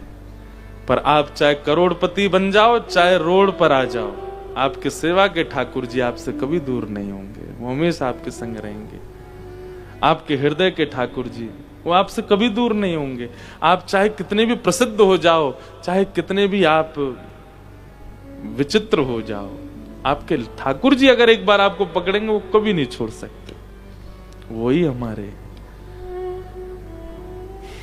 मुझे पता है आज आप सब लोग कथा सुन रहे हैं, इतने युवा लोग कथा सुनते हैं, भगवान ना करे सब बढ़िया ही चले, कभी कोई अगर गलती हो गई भविष्य में तो जितने कथा सुनने वाले यही कभी कभी उंगली भी उठाएंगे, अच्छा यही, हाँ हमको तो लगता ही था।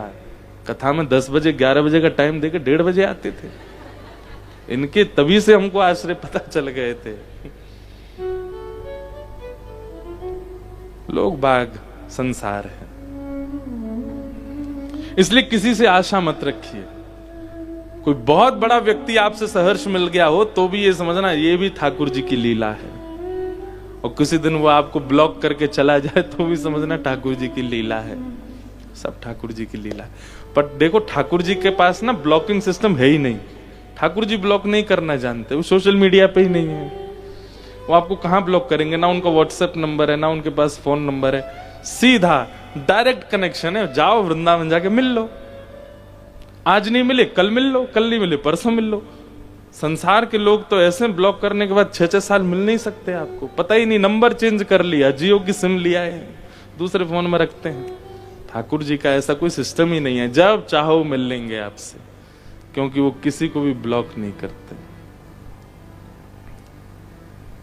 ऐसे हमारे प्यारे ठाकुर जी हैं, उन्हें हम बारंबार प्रणाम करते हैं, बारंबार वंदन करते हैं। श्याम सुंदर सदा हमको प्यारे रहे, हम उन्हीं के रहे, वो हमारे रहे। श्याम सुंदर सदा हमको प्यारे रहे, हम उन्हीं के रहे, वो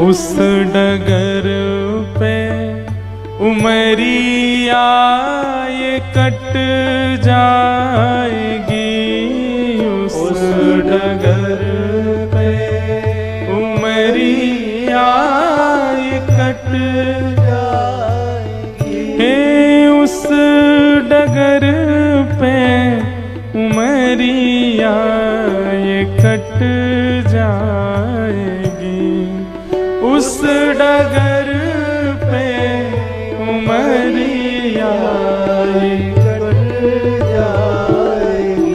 हे उनकी तस्वीर मन में बसाए रहें, हम उन्हीं के रहें, वो हमारे रहें। श्याम सुंदर सदा हमको प्यारे रहे, हम उन्हीं के रहे, वो हमारे रहे। श्री राधा रमण लाल की।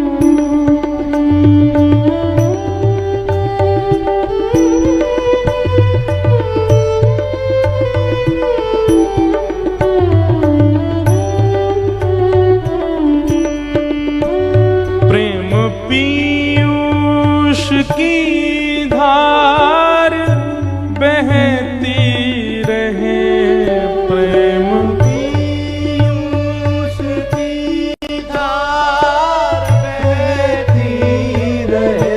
हमारे ब्रज के श्रीमद् भागवत के वक्ता रहे श्री पीयूष जी महाराज, अभी तो भगवत धाम में हैं, उन्हीं की ये रचना है।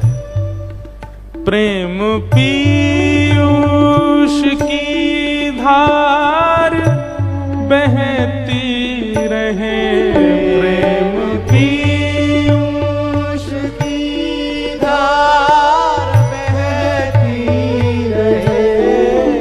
नित्य घन श्याम रसना ये कहती रहे, नित्य घन श्याम रसना ये कहती रहे। हो नित्य घन श्याम रसना ये कहती रहे, नित्य घन श्याम रसना ये कहती रहे। हो नित्य घन श्याम रसना ये कहती रहे। नित्य घन श्याम रसना ये कहती रहे।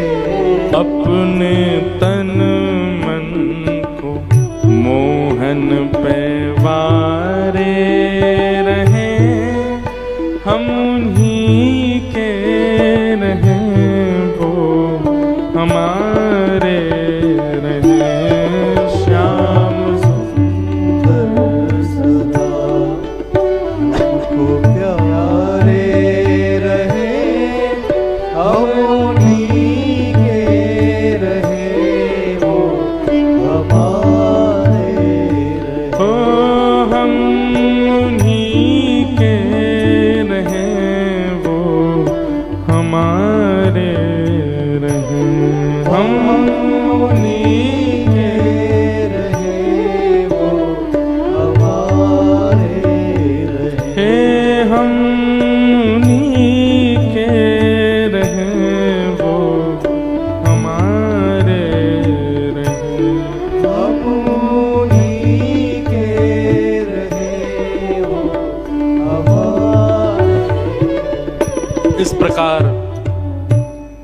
यह सिमंतक उपाख्यान और इसी सिमंतक उपाख्यान के मध्य में भगवान के 3 विवाह हुए, रुक्मणी जी के साथ, जाम्बती के साथ, सत्यभामा के साथ। भगवान का 4th विवाह यमुना जी के साथ में हुआ, कालिंदी के साथ। और इस प्रकार 8 प्रमुख विवाह, 16,100 राजकुमारियों को बंदी बना रखा था भौमासुर ने। भगवान ने वहां भौमासुर से युद्ध करके उन सबको मुक्त कराया। इस प्रकार संपूर्ण लीला हुई। ठाकुर जी के 16,108 विवाह हुए।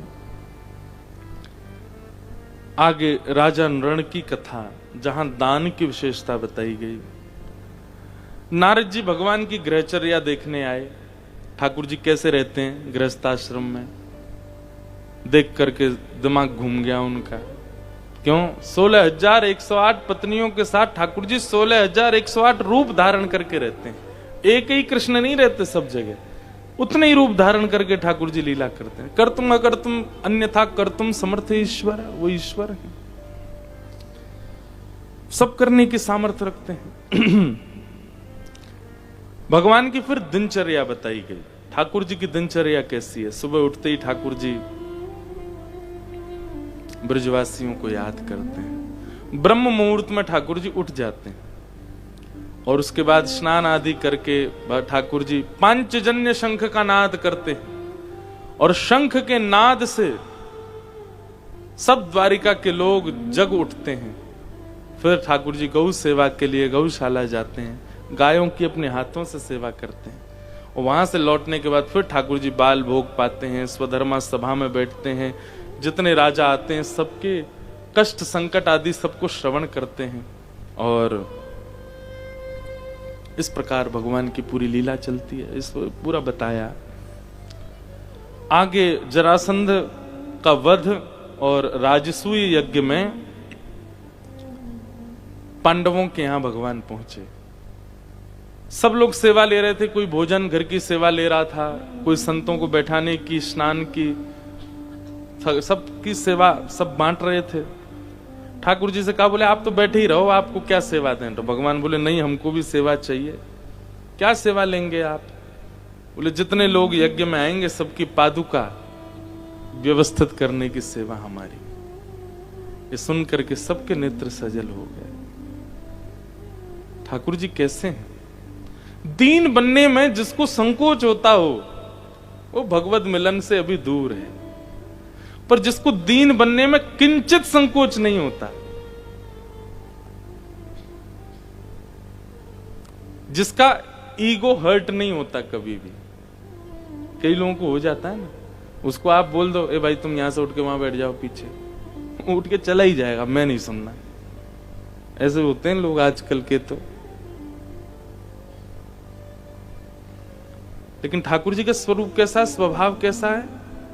बहुत दीन है, बहुत सरल है ठाकुर जी। कहीं भी बैठ जाते हैं, किसी के संग भी खा लेते हैं, किसी के साथ भी बैठ, बिल्कुल ऐसा सरल स्वभाव है ठाकुर जी का कि वो जहां जाते हैं, इसीलिए उनके लीला से, उनकी कथा से, उनके दर्शन से प्रेम ही छलकता रहता है, क्योंकि वो बहुत दीन है। हम आपसे निवेदन करें, दीनता अगर आपके चित्त में है, व्यक्ति आपसे आकर्षित होगा। कई लोग ऐसे हैं, बड़े लोग, वो आपकी कई बार आपको जज कर सकते हैं, पर आपको उनके जजमेंट से भी फर्क नहीं पड़ेगा, आप ऐसे रहोगे।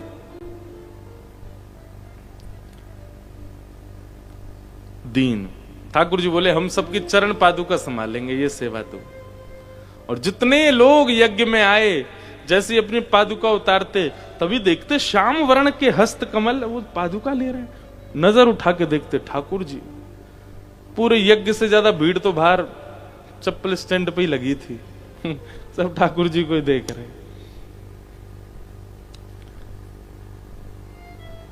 उसी यज्ञ में आया शिशुपाल,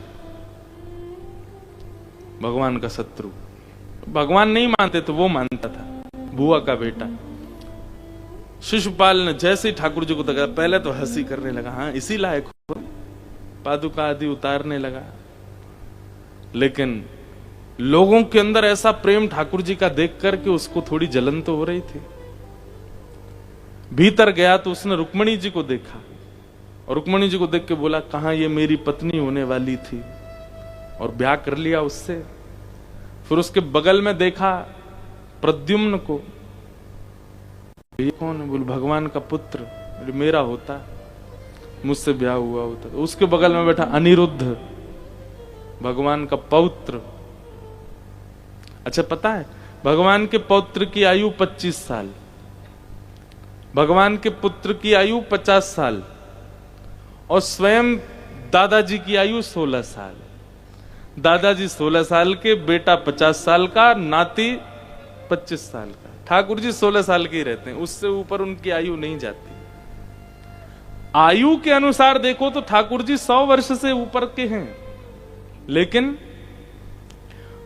रेशे नहीं आए उनके, मुखमंडल अभी भी 16 वर्ष के बालक के समान है। मतलब ठाकुर जी की आयु जहां से विकार उत्पन्न होने प्रारंभ होते हैं मानव में, वहीं तक रहते हैं ठाकुर, उससे ऊपर नहीं जाते, वैसे ही रहते हैं। पूरे परिवार को देखकर के शिशुपाल को क्रोध आया, गालियां देने लगा। 100 गालियों की छूट थी उसको, आज 101 गालियां जैसे ही दी, सुदर्शन चक्र भगवान का अपने आप आया, उसका सर धड़ से अलग कर दिया। इस प्रकार भगवान ने जरासंध का उद्धार किया। तत्पश्चात भगवान के मित्र सुदामा जी का चरित्र आया। मित्र नहीं, सखा। आप लोग कहेंगे मित्र सखा में क्या अंतर है? जो कभी कभी मिले, काम पड़ने पर मिले, जरूरत मिलने पर आपको याद करे, वो मित्र है। यदा कदा मिलती यासा मित्र। और सखा, वो संग ही खावे, संग ही रहवे, संग ही डोले, एक एक क्षण साथ ही रहे। इसीलिए मां सखा हो सकती है, पिता सखा हो सकते हैं, भाई बंधु सखा हो सकते हैं, गुरु सखा हो सकते हैं, सखा सब हो सकते हैं, पर मित्र नहीं। मित्र तो स्वार्थी होता है। हम लोग मित्र बनाते हैं, सखा नहीं। और ठाकुर जी मित्र नहीं बनते, ठाकुर जी सखा बनते हैं। इसलिए नवदा भक्ति में भी श्रवणम कीर्तनम विष्णु, स्मरणम पाद सेवनम, अर्चनम वंदनम दास्यम, सख्य आत्मनिवेदनम। 9 भक्ति में 8वीं भक्ति का नाम क्या है? सख्य, मित्रता नहीं। तो ठाकुर जी के कौन है? सखा सुदामा। कृष्ण से आसीत सखा कश्चित, ब्राह्मणो ब्रह्मवित्तम, विरक्त इंद्रियार्थेषु प्रशांतात्मा जितेंद्रिय। सुदामा जी भगवान के सखा हैं।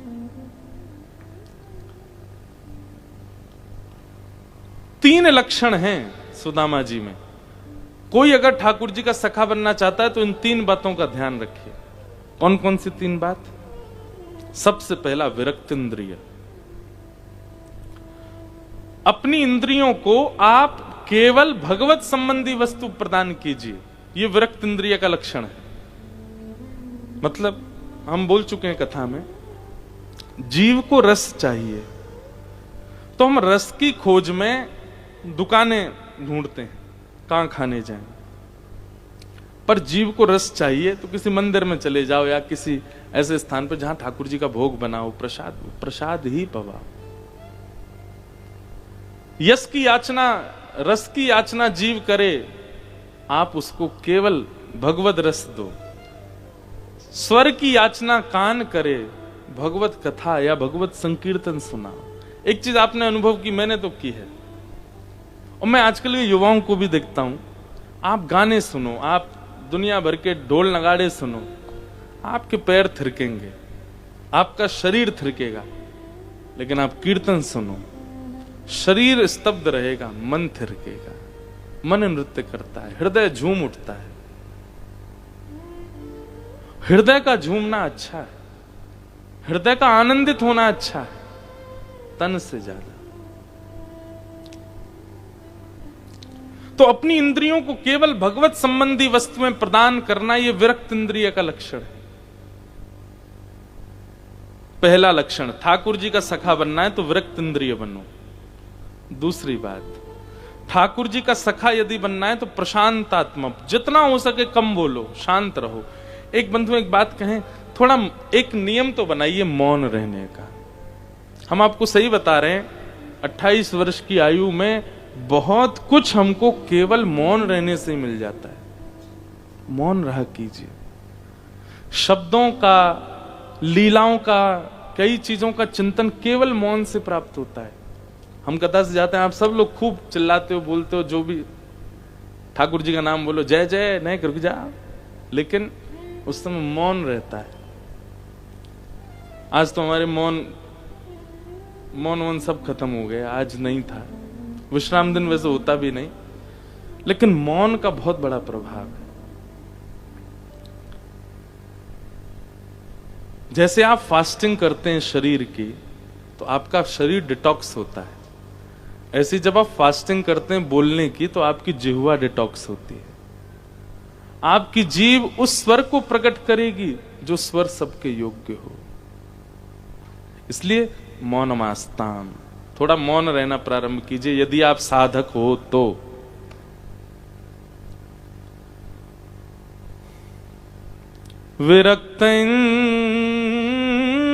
विरक्तेन्द्रियार्थेषु प्रशांतात्मा जितेन्द्रिय। प्रशांतात्मा, शांत रहिए, थोड़ा सा कम बोलिए। और तीसरा लक्षण है इंद्रियों को जीतिए। देखिए, एक मेरी बात सुनिएगा। आपकी इंद्रियां इच्छा प्रकट करती हैं, समस्त इंद्रियां। पहले इंद्रियां कितनी होती है शरीर में, बताओ कितनी इंद्रियां होती हैं? कोई कह रहा 5, 10 होती हैं, 10। पंच ज्ञानेन्द्रिय और पंच कर्मेंद्रिय। आंख, नाक, जीव, कान, त्वचा, पंच ज्ञानेन्द्रिय। और पंच कर्मेंद्रिय हाथ, पैर, मुख और 2 उपस्थ इंद्रिय, गुप्त इंद्रिय। ये 10 इंद्रियां हैं।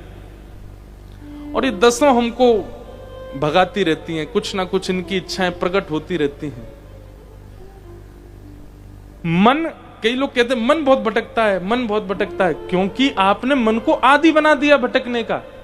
जैसे छोटे छोटे बालक होते हैं ना, उनको आप गोद में लो तो लोग, माँ उनकी बोलते, आप बैठे हैं, ये बैठों की गोद में नहीं आते, पहले खड़े हो जाइए, ऐसे बोलते हैं ना।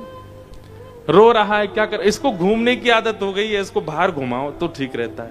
ऐसे ही मन है हमारा। मन को भी हमने उसकी इच्छाएं पूरी कर करके उसको हमने बिगाड़ दिया है। मन इच्छा प्रकट करता, मुझे गोलगप्पे खाने, तो आप तुरंत दौड़ने लगते हैं। आजकल तो इतने वो हो गई है, क्या बोलते हैं उसको, एप्लीकेशन पर डाल देते, गोलगप्पा इधर आओ, आ जाता है, घर ही आ गया, वहीं खा लेते हैं उसको। अब जाना तो दूर की बात, वो यही आ जाता है। ये जितनी एप्लीकेशंस बन रही हैं, ये सारी आपके मन को बिगाड़ने की बन रही हैं। जितनी आधुनिकता बढ़ती जा रही है, मन उतना ही ज्यादा भयानक बिगड़ता जा रहा है। पर भला हो, कहीं ना कहीं सोशल मीडिया पर लोग बाग थोड़े प्रवचन वगैरह सुन लेते हैं, तो सिमिट्री बनी रहती है। बिगड़ता है, फिर एक रील ऐसी आ जाती है प्रेमानंद जी महाराज की, सुधर गए। फिर एक बात आती, फिर आगे रील एक महाराज जी इंद्रेश जी की, फिर सुधर गए। फिर एक बात आई, फिर कोई रील आ गई, फिर सुधर गए। तो अभी क्या हो रहा है कि आपका जो है भोजन जो है गुलाब जामुन पापड़ संग में चल रहे हैं आपके।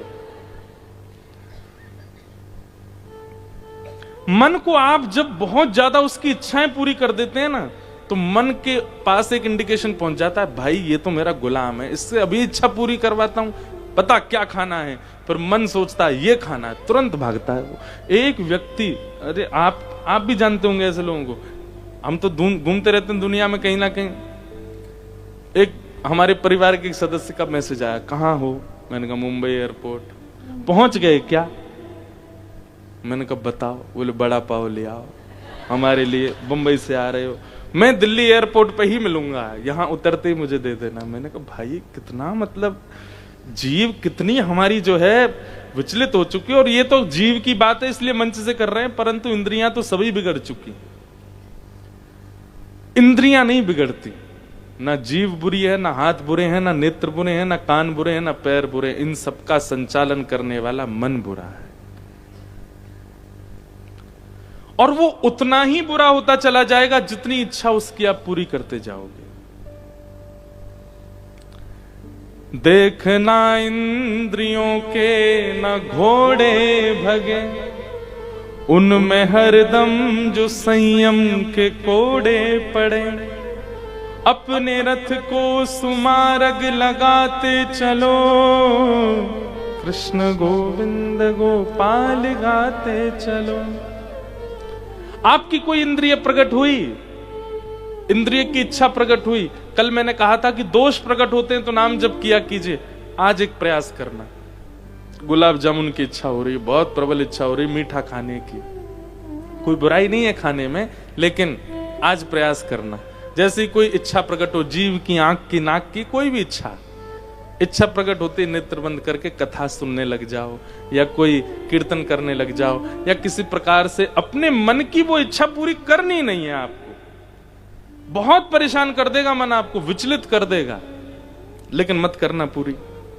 उसके बाद क्या होगा, मन को ये इंडिकेशन पहुंच जाएगा, भाई इच्छा प्रकट करते हैं पर ये पूरी नहीं करता। धीरे धीरे मन ही आपसे उम्मीदें छोड़ देगा। मन कहेगा पूरा तो इसको करना नहीं है, तो क्यों करें प्रकट, छोड़ो, सुधर जाओगे, सवर जाओगे।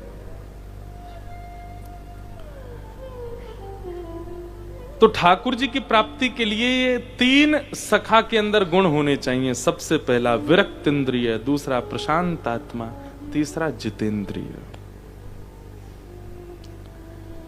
सुदामा जी में ये तीनों लक्षण हैं।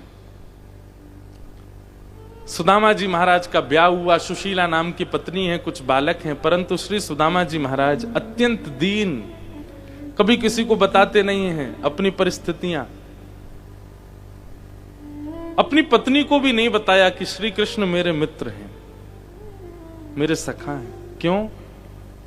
कि कहीं इसके मन में कभी ये भावना ना आ जाए कि उनसे कुछ मांगो। सखा का तो स्वभाव होता है, वो देता है, मांगता नहीं। भले ही खुद के पास कुछ ना हो फिर भी देता है। एक दिन उनकी पत्नी को पता चला कि मेरे पति के सखा कृष्ण हैं। खुश हो गई, आनंद के साथ आई, बोली मुझे आज एक खबर पता चली। बोले क्या? आपके बचपन के गुरुकुल के सखा हैं श्री कृष्ण। सुदामा जी स्तब्ध हो गए, तुम्हें किसने बताया? बोले बस मुझे पता चला। हाँ है तो सही देवी, देखो सौभाग्य हमारा। बोले सौभाग्य है, दुनिया के लोग उनके सामने जाके खड़े हो जाते हैं, तो मैंने सुना है कि उनकी इच्छाएं पूरी हो जाती हैं। आप उनके सखा हो, आप उनके साथ रहे हो। हमारे बच्चों ने 3 दिन से भोजन नहीं किया, हमारे घर में कोई व्यवस्था नहीं, आप जाइए ना। सुदामा जी बोले देवी, मैंने इसी कारण से तुमको कभी नहीं बताया कि तुम कभी ठाकुर द्वारिकाधीश के आगे मुझे हाथ पसारने को ना बोलो। मेरो लाला है, मेरो सखा है, मैं वाकू देनो चाहूं, मैं वासे मांग ना सकूं। तुम किसी भी कार्य के लिए कहो, मैं सब करूंगा, पर ये नहीं कर सकता। सुशीला बोली तो फिर एक काम कीजिए, आसपास के घरों से कुछ सामग्री ले आइए, भोजन करा दें बच्चों को। सुदामा जी का स्वभाव ऐसा नहीं है, वो कहीं मांगने जाते नहीं, शांत हो गए। बोले बच्चों को खिलाना नहीं, कहीं से मांग के लाना नहीं, कृष्ण के पास आपको जाना नहीं, और कहते हो कि जो कहूंगी सो करोगे। मेरी सौगंध है आपको, द्वारिकाधीश के पास जाओ। जब सौगंध दे दी पत्नी ने, सुदामा जी के नेत्र सजल हो गए, निकल पड़े सुदामा जी। बंधुओं, सुदामा चरित्र सबने सुना है, पर एक घटना, एक लीला में सुनाता हूं कथा में, वो सुनकर के आप अंदाजा लगाइए कि सुदामा जी कैसे हैं। और फिर बस उसके बाद हम कथा को विश्राम की ओर ले चलेंगे। विश्राम से पूर्व कथा की मुख्य यजमान इंदु मल्होत्रा जी 10 मिनट 5 मिनट कुछ कहेंगी, आप सुनिएगा। उसके बाद हम विदा लेंगे आपसे। श्री सुदामा जी ठाकुर जी के संग के सखा हैं, संग ही गुरुकुल में पढ़ते।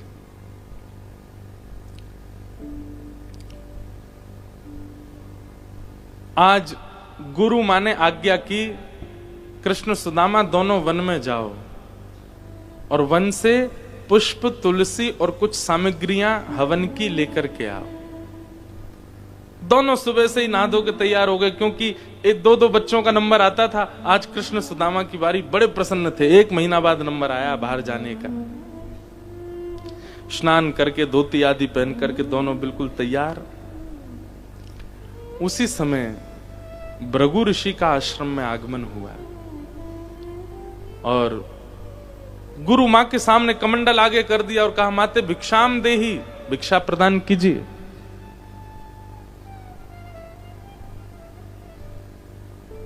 आज पता नहीं क्यों गुरु मां ने विचार किया कि सामग्रियां ऐसी हैं नहीं कोई कि जो मैं भिक्षा में दूं। हैं, एक सामग्री है, कुछ चने हैं, परंतु वो दोनों मैंने पोटलियां बना करके कृष्ण सुदामा के लिए रखी हैं। आज दोनों 1 महीना से रो रहे थे, हमको वन जाने दो, वन जाने दो। आज जा रहे हैं, उनके लिए मैंने रखी है। ये तो ऋषि हैं, यहां नहीं मिलेगा तो कहीं और भिक्षा मिल जाएगी इनको। पर वो बाकी की सारी सामग्रियां देने योग्य नहीं है इनको, और वो चने जो है वो मैं देना नहीं चाहती, वो तो बालकों के हैं। तो गुरु माने, महाराज जी आज कोई सामग्री ऐसी विशेष है नहीं, आप कहीं और अपना प्रबंध करा लें, क्षमा करें। भृगु ऋषि वो तो भयंकर क्रोधी हैं, उनको तो मना करना ही बहुत बड़ी बात है। निकल गए, लेकिन मन में सोचने लगे, इतने बड़े गुरुकुल में एक ऋषि को देने के लिए कोई सामग्री नहीं है। दिव्य दृष्टि से जैसे ही देखा तो कुछ चने दिखाई दिए। भृगु ऋषि बोले, एक ऋषि का अपमान, और जानते हुए भी कि मैं भृगु हूं, मेरे आगे नारायण भी थरथर कांपते हैं। ठीक है, किसी अति प्रिय के लिए बचा करके रखे हैं ना। श्राप देता हूं, जो भी उन चनों को पाएगा लक्ष्मीहीन हो जाएगा, उसके जीवन से लक्ष्मी चली जाएगी। और ऐसा श्राप देकर के ऋषि चले गए। जिस स्थान पर वे श्राप दे रहे थे, वहीं पास ही एक झाड़ी के पीछे तुलसी जी का पौधा था, वहीं जल आदि दे रहे थे, संध्या वंदन कर रहे थे श्री सुदामा जी। और सुदामा जी ने किंचित वह स्वर सुन लिया था कि शापित हैं चने, जो खाएगा वो दरिद्र हो जाएगा, वो लक्ष्मीहीन हो जाएगा। तुरंत अपनी संध्या वहीं छोड़ करके दौड़े, और दौड़ करके जाके बोले, मां मैं और कृष्ण आज वन में जाएंगे, हमारे लिए कुछ है सामग्री पाने को? हाँ, 2 चने की पोटली, और तुम्हें पता नहीं है किससे बचा करके मैंने रखी है। ये तेरी है और ये कृष्ण की, तुम अपनी लो और ये मैं कृष्ण को दे दूंगी। सुदामा जी बोले, ना मुझे दे दो, मैं रख लूंगा अपने पास, मैं दे दूंगा भाई। और दोनों पुटलियां अपने पास रख ली। दोनों जैसी निकले तो गुरु मां ने संकेत कर दिया, कन्हैया तुम्हारे भोजन की सामग्री मैंने सुदामा को दी है। ठाकुर जी बोले, हे सुदामा अभी दे।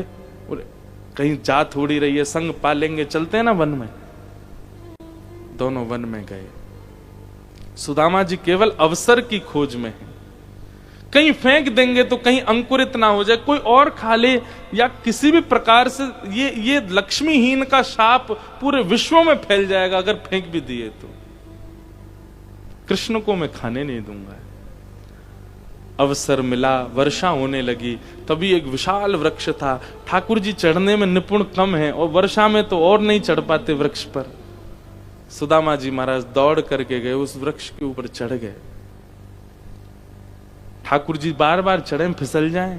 सुदामा जी में दोनों पोटली खोली और धीमे धीमे करके चने पाने लगे। ठाकुर जी देख रहे हैं। सुदामा ने, रुक जा, अरे मोह तो आंधे, संग में बैठ के पाएंगे, अरे मान जा, अभी मत खावे। सुदामा जी के नेत्रों से अश्रुपात होते जा रहे हैं और एक एक चना पाते हुए मानो सुदामा जी कह रहे हैं, मेरो लाला कभी अप्रसन्न नहीं हो, मेरो लाला सदैव सुखी रहे, मेरे लाला के जीवन में कोई संकट नहीं आवे, मेरे लाला के पुत्र पौत्र सबके जीवन में लक्ष्मी आ जाए। जब तक ठाकुर जी ऊपर पहुंचे, अंतिम चना का दाना वह भी पा लिया, ठाकुर जी को हृदय में भर लियो। ठाकुर जी दूर करने लगे, अरे सुदामा तू ऐसो नीत लो है, तो बार बार मना कर रहा हूं मत पावे, लेकिन मानो नहीं, पा गयो सबरो। ये स्वभाव तो तेरो पहले कभी देखो ना मैंने, ऐसो कैसो स्वभाव तेरो, दूसरे के अधिकार की वस्तु ने खा जाए। सुदामा जी रो रहे हैं, बोले ना लाला, बस तेरी प्रसन्नता के, मेरी प्रसन्नता, मैं भूखो सुबह ते एक दानो नहीं पाया मैंने, और तू मेरे अधिकार को पाके यूं कह रहा हूं मेरी प्रसन्नता। ठाकुर जी रूठ के चले गए। सुदामा जी मनी मन सोचने लगे, हे विधाता, मेरे अधिकार में जो लक्ष्मी आने वाली है वो भी मेरे कन्हैया को मिल जाए। मेरो लाला कभी मोते उदास रह जाए, ठीक है, एक ते उदास रहेगो लेकिन सदा सुखी रहे। 2-4 दिन ठाकुर जी ने बात नहीं करी, फिर सुदामा जी ने मना लिया ठाकुर जी को। लेकिन आज द्वारिकाधीश यदि सोने की नगरी में बैठते हैं, वे परब्रह्म है, वे परमात्मा है, उसके पीछे कोई संशय नहीं है। पर ठाकुर जी के समान सारा यश वैभव पूरे यदुवंशियों को प्राप्त हुआ है। ये सुदामा जी की देन है यदुवंशियों को, ये सुदामा जी की भेंट है अपने सखा को। सुदामा जी के घर में वर्षा हो जाए तो कमर तक जल भर जाता है, भोजन पाने के लिए बालकों के पास सामग्री नहीं है, ये सब भेंट कर चुके हैं अपने सखा को। ऐसे सखा हैं श्री सुदामा जी महाराज। ठाकुर जी के पास पहुंचे, भगवान ने खूब स्वागत सत्कार किया, कुछ नहीं मांगा। एक पोटली चने की दे दी थी पत्नी ने कि मित्र के यहां खाली हाथ नहीं जाते। ठाकुर सुदामा जी उसको भी छुपाए बैठे थे, इतने बड़े बड़े घराने की राजकुमारियां, इनके सामने फटा हुआ पोटला दिखाऊंगा मैं? पर ठाकुर जी ने पूछ लिया, भाभी ने मेरे लिए क्या भेजा? सुदामा जी कुछ नहीं, ऐसा तो हो ही नहीं सकता, भाभी खाली हाथ नहीं भेजेंगे, बताओ क्या भेजा? नहीं दिया तो फिर ठाकुर जी ने ही भुजा के बगल से पोटली ले ली, खोल करके देखे तो भिन्न भिन्न प्रकार के चावल, वो भी एक मुट्ठी चावल। ठाकुर जी रूखे चावल ही पाने लगे। सुदामा जी के नेत्र सजल है गए, लाला तू को कष्ट देवे नहीं आया हूं मैं, ये कहा कर रहा है तू? भगवान बोले हम जो कर रहे हैं सत्य कर रहे हैं, अच्छा कर रहे हैं, आप हमें मत टोकिए। ठाकुर जी ने इंद्र की संपदा, ब्रह्म की संपदा एवं तीनों लोकों की संपदा भी फीकी हो जाए जिसके आगे, ऐसा ऐसा राज्य प्रदान किया श्री सुदामा जी को। सुदामा जी महाराज वापस लौट करके गए, देखा तो पूरा नगर बदल चुका था। द्वारपालों से पूछने लगे, मेरी कुटिया थी कहां गई? बोले हमें तो ये बना बनाया मिला जब हम आए हैं कार्य पर। सब योजनाओं के बाद जब पता चला कि सब भगवान की कृपा है। सुदामा जी बोले, लाला मैंने तोते कछु मांगो जो तेने इतनो कछु दे दियो? ठाकुर जी बोले, मांग व्यवहारे ने तो तुच्छ ही मिले, और जो कछु ना मांगे उनको सब कछु मिले, उनको तो मैं खुद को प्रदान करता हूं। सुदामा जी ये संपत्ति नहीं दी है मैंने आपको, ये मैंने खुद को दिया है आपको, इसे स्वीकार करो। और इस प्रकार श्री सुदामा जी पर भगवान की कृपा हुई।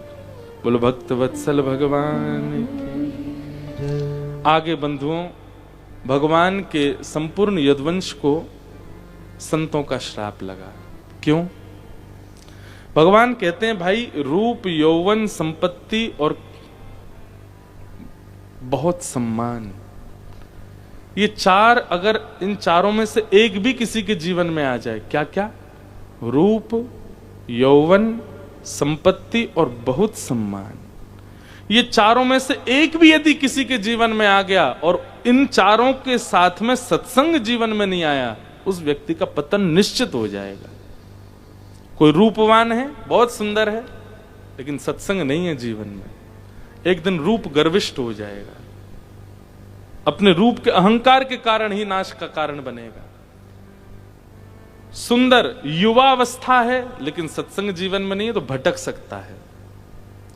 बहुत संपत्ति है लेकिन सत्संग नहीं है, उसका नाश संभव है। और बहुत सम्मान जीवन में है लेकिन सत्संग नहीं है तो नाश का कारण बनेगा। भगवान ने अपने पुत्रों को और पूरे यदुवंशियों को बैठा कहा, भाई ये चारों चीजें हैं तुम्हारे पास, रूपवान भी हो, यौवन भी हो, संपत्तिवान भी हो, खूब सम्मान भी होता है तुम्हारा, लेकिन सत्संग नहीं करते हो तुम लोग। एक खड़ा होकर के बोला, जब हमारे परमात्मा श्री कृष्ण ही हमारे भाई हैं, हमारे सखा हैं, हमारे चाचा हैं, हमारे ताऊ हैं, हमारे दादा हैं, सत्संग तो वो करते हैं जिनको भगवत प्राप्ति करनी हो, हमारे तो आप हो ही संबंधी, हमें क्या आवश्यकता सत्संग की। ठाकुर जी बोले, ये तुम्हारा गलत विचार है कि सत्संग से केवल परमात्मा मिलता है। नहीं, सत्संग से परमात्मा नहीं मिलता, सत्संग सुनने वाला ही परमात्मा बन जाता है। परमात्मा मतलब क्या होता है? कोई इष्ट, कोई आप चतुर्भुज वाले नहीं हो जाओगे सत्संग सुनने से। सत्संग सुनने से क्या होगा? परमात्मा मतलब आत्मा परम शुद्ध जिसकी है उसको परमात्मा कहते हैं। हम लोग शुद्ध हैं, हमारी विचारधारा, हमारी सोच, हमारी क्रिया सब अशुद्ध है। भगवान कहते हैं परमात्मा की प्राप्ति मतलब अत्यंत शुद्ध अवस्था की प्राप्ति। क्या करना है क्या नहीं करना, निर्णयात्मिका बुद्धि प्राप्त होती है सत्संग से। ये गलत मत सोचा कीजिए केवल परमात्मा मिलते हैं। और जिसके पास निर्णयात्मिका बुद्धि है, जिसकी आत्मा परम शुद्ध हो चुकी है, परमात्मा उससे मिलने आते हैं। पर सत्संग का यही उद्देश्य नहीं है। यदुवंशी अपने सिर खुजाने लगे, ये तो ऐसे ही बोलते हैं, इससे क्या होता है, हमें क्या करना सत्संग, हमें कोई जरूरत थोड़ी है। भगवान बोले, यही नाश का कारण बनेगा तुम्हारा। वही हुआ। एक दिन कुछ संतों की टोली द्वारिका आई, आकर के सब लोग बैठे थे समुद्र के तट पर, तो भगवान के पुत्र वहां खेल रहे थे। ठाकुर जी ने, सब पुत्रों ने विचार के, देख देख देख देख महात्मा आए हैं जिनकी पिताजी पूरे दिन प्रशंसा करते रहते हैं इन्हीं की, चल एक लीला करते हैं। क्या? भगवान के पुत्र शाम्ब को साड़ी पहना दी और साड़ी पहना के पेट पर पोटला बांध दिया और बोले घूंघट कर ले, और सांब ने घूंघट कर लिया और सब उसको लेके गए। महाराज जी, तो सब संत, अरे अरे आप सब तो द्वारिकाधीश के पुत्र हैं, सबको प्रणाम। सब संत प्रणाम किए। कैसे आगमन? अरे नई नवेली बहू आई है। बोले हाँ नई नवेली बहू आई है, गर्व से है। अब इसकी बड़ी इच्छा थी जानने की, बताइए पुत्र होगा कि पुत्री?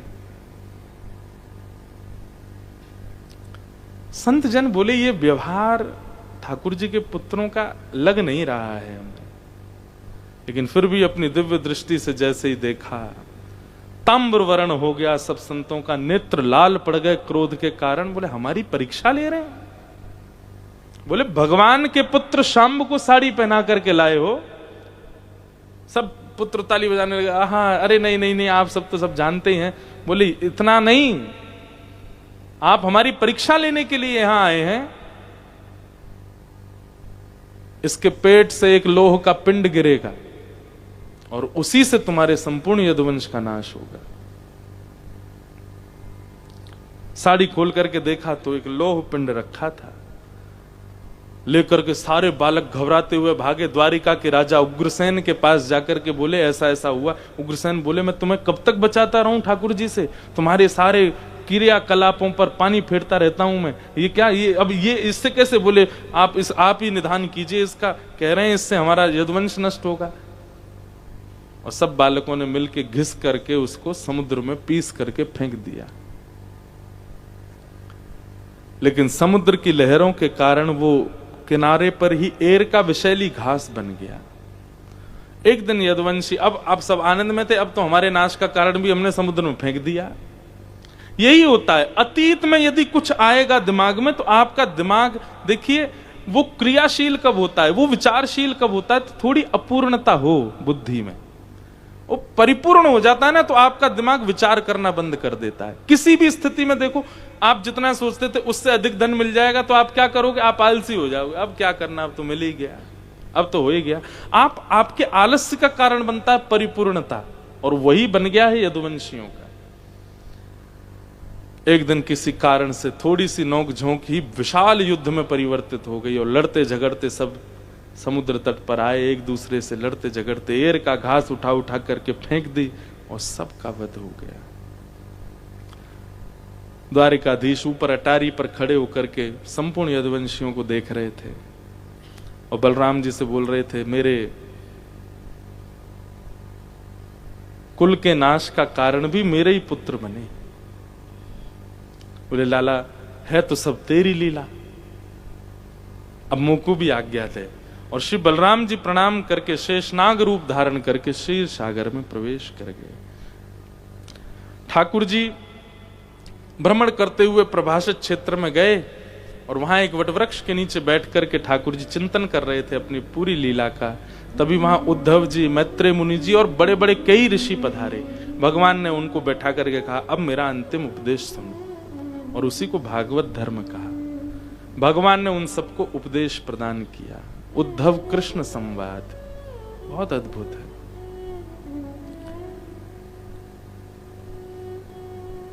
उद्धव ने संपूर्ण उपदेश श्रवण करने के बाद भगवान से कहा कि नाथ, आप चले जाएंगे तो आपके बगैर हमारा जीवन कैसे यापन होगा। भगवान बोले मेरी ओर ध्यान से देखो। और देखते ही देखते वह घड़ी आई, समय आया, ठाकुर जी एक ज्योति के रूप में परिवर्तित हो गए। 7 बार आकाश में भ्रमण किया और भ्रमण करते हुए तिरोधाय प्रविष्टोयम श्रीमद्भागवतार्णवम, श्रीमद्भागवत के रूप में विद्यमान हो गए।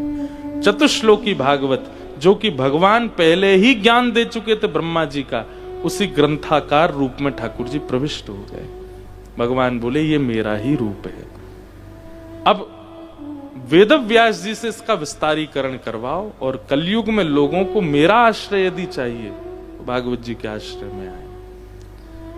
फिर वही कथा वेदव्यास जी ने विस्तार किया, उसका 4 श्लोकों को ही 18,000 श्लोकों में परिवर्तित किया। वही श्रीमद् भागवत है। श्री कृष्ण कहां हैं? ये बैठे सामने। इन 7 दिनों में कितने लोगों ने, चाहे किंचित ही सही, एक लीला तो दिखी होगी आपको। एक क्षण के लिए कृष्ण का वह स्वरूप आया होगा सामने। क्यों? ये सामर्थ्य है भागवत जी की कि कृष्ण को प्रकट कर देते हैं। ये कृष्ण ही हैं। यहां अंकित जितने शब्द हैं, जो कहे गए व्यास मंच से श्लोक हैं, ये केवल शब्द नहीं है, साक्षात कृष्ण है। हम आते हैं पहले व्यास मंच को नीचे से प्रणाम, फिर यहां प्रणाम, फिर जिस स्थान पर बैठते हैं वहां प्रणाम। क्यों? क्योंकि ये किसी व्यक्ति विशेष का आसन नहीं है, साक्षात ठाकुर जी का आसन। इस आश्रय में चलकर के भक्तिमती मीराबाई ने ठाकुर जी को प्राप्त कर लिया। भागवत की कृपा से सूरदास ने प्राप्त किया। भागवत की कृपा से कितनों ने भगवत प्राप्ति की। इसलिए भागवत कोई ग्रंथ नहीं है, साक्षात कृष्ण है। तेने यम वांगमयी मूर्ति प्रत्यक्ष कृष्ण एव ही, कृष्ण ही है। भगवान अपनी लीला पूरी करके प्रस्थान कर गए। उद्धव से कहा उद्धव तुम बद्रीनाथ चले जाओ, और मैत्रेय मुनि से कहा कि आप विदुर के पास जाके ये ज्ञान उपदेश करो। अर्जुन से कहा अर्जुन तुम मेरी अष्टपटरानियों को लेकर के वृंदावन चले जाओ, क्योंकि मेरे जाति द्वारिका डूब जाएगी। अर्जुन के अंदर एक सूक्ष्म अभिमान था गांडीव धनुषधारी होने का। अर्जुन जैसी अष्टपत्नियों को लेकर के जाने लगा वृंदावन, बीच मार्ग में भगवान ही एक अपहरणकर्ता बन के आए और 8 पत्नियों को चुरा लिया अर्जुन से। अर्जुन अपना धनुष चलाता रह गया, ठाकुर जी को एक बाण स्पर्श नहीं कर पाया। अंत तो गत्वा अर्जुन को भी समझ आ गया कि मुझ पर भी जो बल था वो उन्हीं का ही था, मेरी कोई सामर्थ्य नहीं थी। कहा मैं अपने अंदर ये भाव रखता था कि महाभारत के सैन्य सागर को मैंने लांघ दिया, और आज एक व्यक्ति से 8 पटरानियों को नहीं बचा पाया ठाकुर जी की। अर्जुन को वास्तविकता से अवगत हो गया कि ये मेरा बल नहीं है। बंधुओं एक बात बताएं, जीवन में ऐसी स्थिति एक बार सबको अनुभव होगी, जिसको भी अपनी क्रिया पर, कर्तव्य पर, वाणी पर अभिमान हुआ है, मैं कुछ हूं। ये जिस दिन आपने सोच लिया कि मैं कुछ हूं, तो ठाकुर जी भी फिर योजना बनाते हैं, बताते हैं तुम क्या हो। और उसकी मृत्यु से पहले एक बार तो ऐसी घटना घटेगी कि वह समझ जाएगा कि मैं कुछ नहीं हूं। नतमस्तक होगा, हाथ जोड़ करके कान पकड़ लेगा ठाकुर जी के आगे, मैं कुछ नहीं हूं नाथ, मुझे क्षमा करो। इसलिए आप जो भी कर रहे हैं, आपसे अगर कुछ अच्छा हो जाता है ना संसार का भला, तो अपने ही हाथ से कमर थपथपाया करो अपनी। क्यों? ठाकुर जी ने मुझे इस लायक बनाया, मेरे को चुना ये कार्य करवाने के लिए। किया ठाकुर जी ने, मैं तो योजना था। अब कथा इतनी अच्छी हुई, लोग बाग सुन करके भक्ति भाव में डूब गए, और ये माइक गुमान कर रहा है, इस माइक को गुमान हो रहा है। मैंने बात पहुंचाई सब तक, और देखो परिवर्तन। इसकी क्या सामर्थ्य। ऐसे ही मैं सोचूं मेरी कथा से हो गया, तो पीछे खड़े सोच रहे हैं इसकी क्या सामर्थ्य। अपने ऊपर गुमान करता है कि मैंने कथा सुनाई। हम आप सब लोग कुछ नहीं है बंधु। केवल हमारी क्रिया कैसी होती है कि हम अपने आप को कर्म करके इतना योग्य बनाते हैं कि कभी ठाकुर जी हमें चुन लें और किसी कार्य में हमारा प्रयोग कर लें। बस ये है हमारा जीवन। अर्जुन लौट करके गया, पांडवों को जाके बताया, भगवान कृष्ण लीला पूरी करके चले गए। पांचों पांडवों ने राज्य त्याग कर दिया, स्वर्ग आरोहण कर दिया। एक छोटे से बालक परीक्षित को राज्य गद्दी पर बिठा दिया। धीरे धीरे परीक्षित बड़े हुए। उन्हीं परीक्षित को कलयुग मिला, कलयुग को 5 स्थान दिए। फिर एक ऋषि का अपमान कर दिया, 7 दिन में मरने का श्राप लगा। आज 7वां दिन है। राजा परीक्षित को श्री सुखदेव जी महाराज कहते हैं, राजन तुमने 7 दिन कथा सुन ली, अब तक्षक सर्प जब तक नहीं आएगा जब तक मैं बैठा हूं। मैं केवल तुमसे यह पूछना चाहता हूं, क्या तुम्हारी मृत्यु होगी? अब तुमने इतने प्रश्न किए, अब मेरे प्रश्न का उत्तर दो, क्या तुम्हारी मृत्यु होगी आज?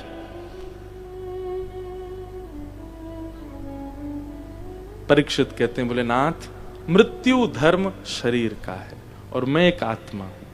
ये बोध मुझे हो गया है कि मैं इस शरीर में अपने किसी कर्म के निर्वहन के लिए आया हूं। इस देह का अंत होगा, पर कथा सुनकर के मेरी आत्मा परम शाश्वत हो चुकी है और वो भगवत धाम जाएगी। बस ये सुनते सुखदेव जी बोले, त्वम तु राजन मरिष्येति पशु बुद्धिम इमाम जही। मैं मरूंगा, ये पशु बुद्धि है, देह का अंत होता है, आत्मा का नहीं। वो तो शाश्वत है। बस हम कर्म करके उस आत्मा को फिर से बांध देते हैं इसी संसार में। वो फिर जन्म लेती है, फिर पीड़ा सहती है, और अपने कर्मों को ही शाश्वत करके उसको हम शुद्ध कर देते हैं, पवित्र कर देते हैं। वो फिर परमात्मा में विलीन हो जाती है। पुनरपि जननम पुनरपि मरणम के चक्र में उसको फिर नहीं आना पड़ता। हमारा उद्देश्य केवल यही है कि जो भीतर बैठा है, बस इसको इस शरीर के माध्यम से इसका उद्धार करना है, हमारा कर्तव्य है। हम अपने ही उद्धार के लिए आए हैं संसार में। फ्लाइट जब टेक ऑफ होती है तो एयर होस्टेस कहती हैं, एयर प्रेशर कम होने पर मास्क आपके ऊपर आ जाएंगे, पर दूसरे का मास्क लगाने से पहले अपना मास्क लगाएं। क्यों? खुद की एयर चली गई तो बेचारे को खुद भी चले जाओगे, वो भी चला जाएगा बेचारा। इसलिए पहले खुद पहनो, अपना उद्धार कीजिए, उसके बारे में विचार कीजिए। हम ये नहीं कहते कि आप साधु बन जाओ, संत बन जाओ, महात्मा बन जाओ, वैष्णव कथा वक्ता बन जाओ। अपने विचार, हृदय और अपने जीवन को बहुत शुद्ध रखिए। कहीं आपको 60s, 70s, 80s में जाकर के गिल्ट ना हो कि मेरे पास अवसर दिया था ठाकुर जी ने मुझको, वो मैंने व्यर्थ कर दिया। इसलिए ये भागवत की कथा है। आज इस कथाक्रम को हम यहां विश्राम दे रहे हैं। परीक्षित जी की सदगति हुई, सुखदेव जी वन में चले गए। आइए भागवत जी का अंतिम श्लोक सब लोग 3 बार मेरे साथ बिल्कुल शुद्ध बोलिएगा। नाम संकीर्तनम यस्य, नाम संकीर्तनम यस्य, सर्व पाप प्रणाशनो, सर्व पाप प्रणाशनो, प्रणामो दुःख समनः, प्रणामो दुःख समनः, तं नमामि हरिं परम्, तं नमामि हरिं परम्। नाम संकीर्तनम यस्य, नाम संकीर्तनम यस्य, सर्व पाप प्रणाशनो, सर्व पाप प्रणाशनो, प्रणामो दुःख समनः, प्रणामो दुःख समनः, तं नमामि हरिं परम्, तं नमामि हरिं परम्। नाम संकीर्तनम यस्य नाम संकीर्तनम यस्य सर्व पाप प्रणाशनो सर्व पाप प्रणाशनो प्रणामो दुःख समनः प्रणामो दुःख शमनः तम नमामि हरिं परम। तम नमामि हरिं परम।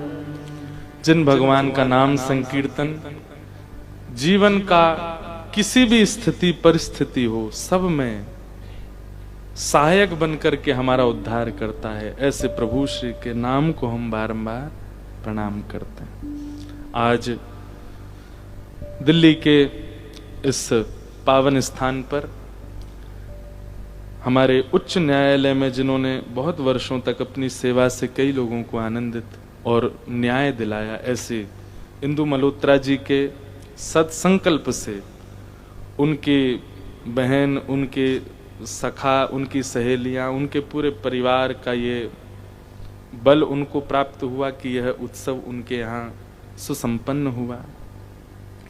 ठाकुर जी से प्रार्थना है कि इस मंगलमय सप्त दिवसीय भक्ति अनुष्ठान के माध्यम से ठाकुर जी उनके स्वभाव व्यवहार बुद्धि में ऐसे विराजमान हो जाएं कि जब जब चिंतन हो तब तब श्री राधारमण जी का दर्शन उनको हो, अनुभव उनको हो। राष्ट्र सेवा अभी भी करती हैं। अभी भी मेरे से एक दिन चर्चा हुई तो बोली महाराज जी अब मैं थक जाऊंगी अगर मैं बैठ जाऊं, मैं तो करती रहती हूँ। अभी भी सेवा रत हैं आप, आज भी बहुत कुछ राष्ट्र के लिए कर रही हैं। इसलिए एक बार इनको भी हम व्यास मंच से बहुत बहुत अभिनंदन करते हैं, बहुत बहुत वंदन करते हैं। कथाओं के मुख्य अधिकारी अगर इस वक्त राष्ट्र में कोई हैं सुनने के, सबसे पहले तो राजनेता, उनको कथाएं सुननी चाहिए। और दूसरे नंबर पर हमारे न्याय व्यवस्था को देखने वाले, उनको भी भक्ति से वंचित व्यक्ति अगर है ना तो कई सूत्रों से वो विलग हो जाता है। एक प्रकार से हम कहें तो आप कोई भाव जानते हैं लेकिन उस भाव को बूस्ट करने का जो तरीका है वो भक्ति से ही पता चलता है। तो चाहे हमारी राज्य व्यवस्था हो, न्याय व्यवस्था हो, सबको भक्ति मार्ग चुनना चाहिए। और आपने चुन करके कई न्यायाधीश एवं न्याय के लोगों को ये बात बताई है कि इतने वर्षों तक सुप्रीम कोर्ट में बैठने के बाद भी आज हृदय की शांति के लिए कथा आवश्यक है, कथा विशेष है। तो इसके लिए आपकी बहुत बहुत सराहना है। और सीमित रूप में नियम था कथा का, उसके पीछे कई सिक्योरिटी कारण भी थे। आपको बहुत भीड़ में जाना सरकार की ओर से अलाउ नहीं है, और फिर कुछ पर्सनल रीजंस भी थे। पर फिर भी आप लोगों का उत्साह देख करके, कथा का तो वैसे ऐसा ही योजना होनी चाहिए कि अपने आप ढूंढते पहुंच जाओ। चैंटी को निमंत्रण थोड़ी देना पड़ता, चीनी वहां गिरी है चीनी गिर जाए चैंटी अपने आप पहुंच जाती है तो आप लोग बिना किसी प्रचार के, बिना किसी निमंत्रण के, बिना किसी भी प्रकार की खुलासे के आप लोग अपने आप आ गए, इसका मतलब आप भक्ति रस की असली चैंटी हो तो चैंटी से कोई बुरा नहीं मान जाना, अच्छी बात है ये तो है। तो कोई चीनी की चैंटी थोड़ी हो आप, कृष्ण रस की चैंटी हो हम चैंटा हैं तो ये अद्भुत आनंद हुआ। हमारे पूज्य श्री अनंत दास जी महाराज, आपका कथाओं में एक दिन का आगमन, कभी कभी हमको अवसर मिल जाता है कि महाराज जी कभी किसी कथा में आ जाएं। आपका नियम है एक शहर में एक ही रात रुकते हैं बस, लेकिन इस कथा पर आपकी भी बड़ी कृपा रही कि महाराज जी का 3 बार आगमन हुआ। ये बहुत बड़ी कृपा की बात है आज भी महाराज जी का। और इस 3 बार के आगमन के बीच में कितने तो देश नापे आए होंगे, कितने शहरन में घूमे आए होंगे। महाराज जी का अद्भुत है। आप भी ठाकुर जी के स्वरूप में यहाँ विराजे। और जो लोग भी यहाँ पूरी सेवा में रत रहे, हमारे इंदु जी के साथ जिन्होंने पूरी व्यवस्थाओं को यहाँ पर संभालने का प्रयास किया, चाहे वो प्रशासनिक लोग हैं, चाहे आपके मित्र लोग हैं, सबको हम हृदय से धन्यवाद कहते हैं। हमें बहुत सुख मिला, हमें बहुत आनंद आया। और यह आनंद एक अलग, हमारे ठाकुर जी चैलेंज वाली कथा ही देते हैं, या तो बिल्कुल ही भीड़ भाड़ में भेज देंगे या बिल्कुल ही अंदर गोपनीय, पर हर तरीके की कथा कुछ सिखाती है। इस कथा में भी हमको बहुत कुछ सीखने को मिला, बहुत कुछ अनुभव हुआ। कई बार मैं बताऊं तो मुझे अपना 7-8 साल पुराना स्वरूप याद आ रहा था बार बार, क्योंकि बिल्कुल अंतरंग भाव प्रकट हो रहे थे। यह भी एक अद्भुतता थी, जबकि इतने रसपक्ष के लोग नहीं थे, फिर भी रसपक्ष बहुत प्रकट हुआ कथा में। यह भी एक आधुनिकता, एक अद्भुत बात थी। बहुत अच्छा लगा। इन 7 दिनों में हमारी वाणी से, हमारे थोड़े विलंब से आने से आप लोगों को पीड़ा हुई हो तो आप सब हमें क्षमा कीजिएगा। हम जानबूझ के कभी विलंब से नहीं आए हैं। एक दिन हमारी फ्लाइट लेट हो गई तो विलंब हो गया, और आज जो है, आज तो क्या, अभी भी पता नहीं है क्या होगा आगे, अभी भी कोई खबर नहीं है हमारा पासपोर्ट आ गया कि नहीं आ गया, और जाना होगा कि नहीं शाम को कोई खबर नहीं है। लेकिन जैसे भी है, खूब आनंद आया। आप सब लोग जो यहाँ विराज रहे हैं, सबको जय श्री कृष्ण।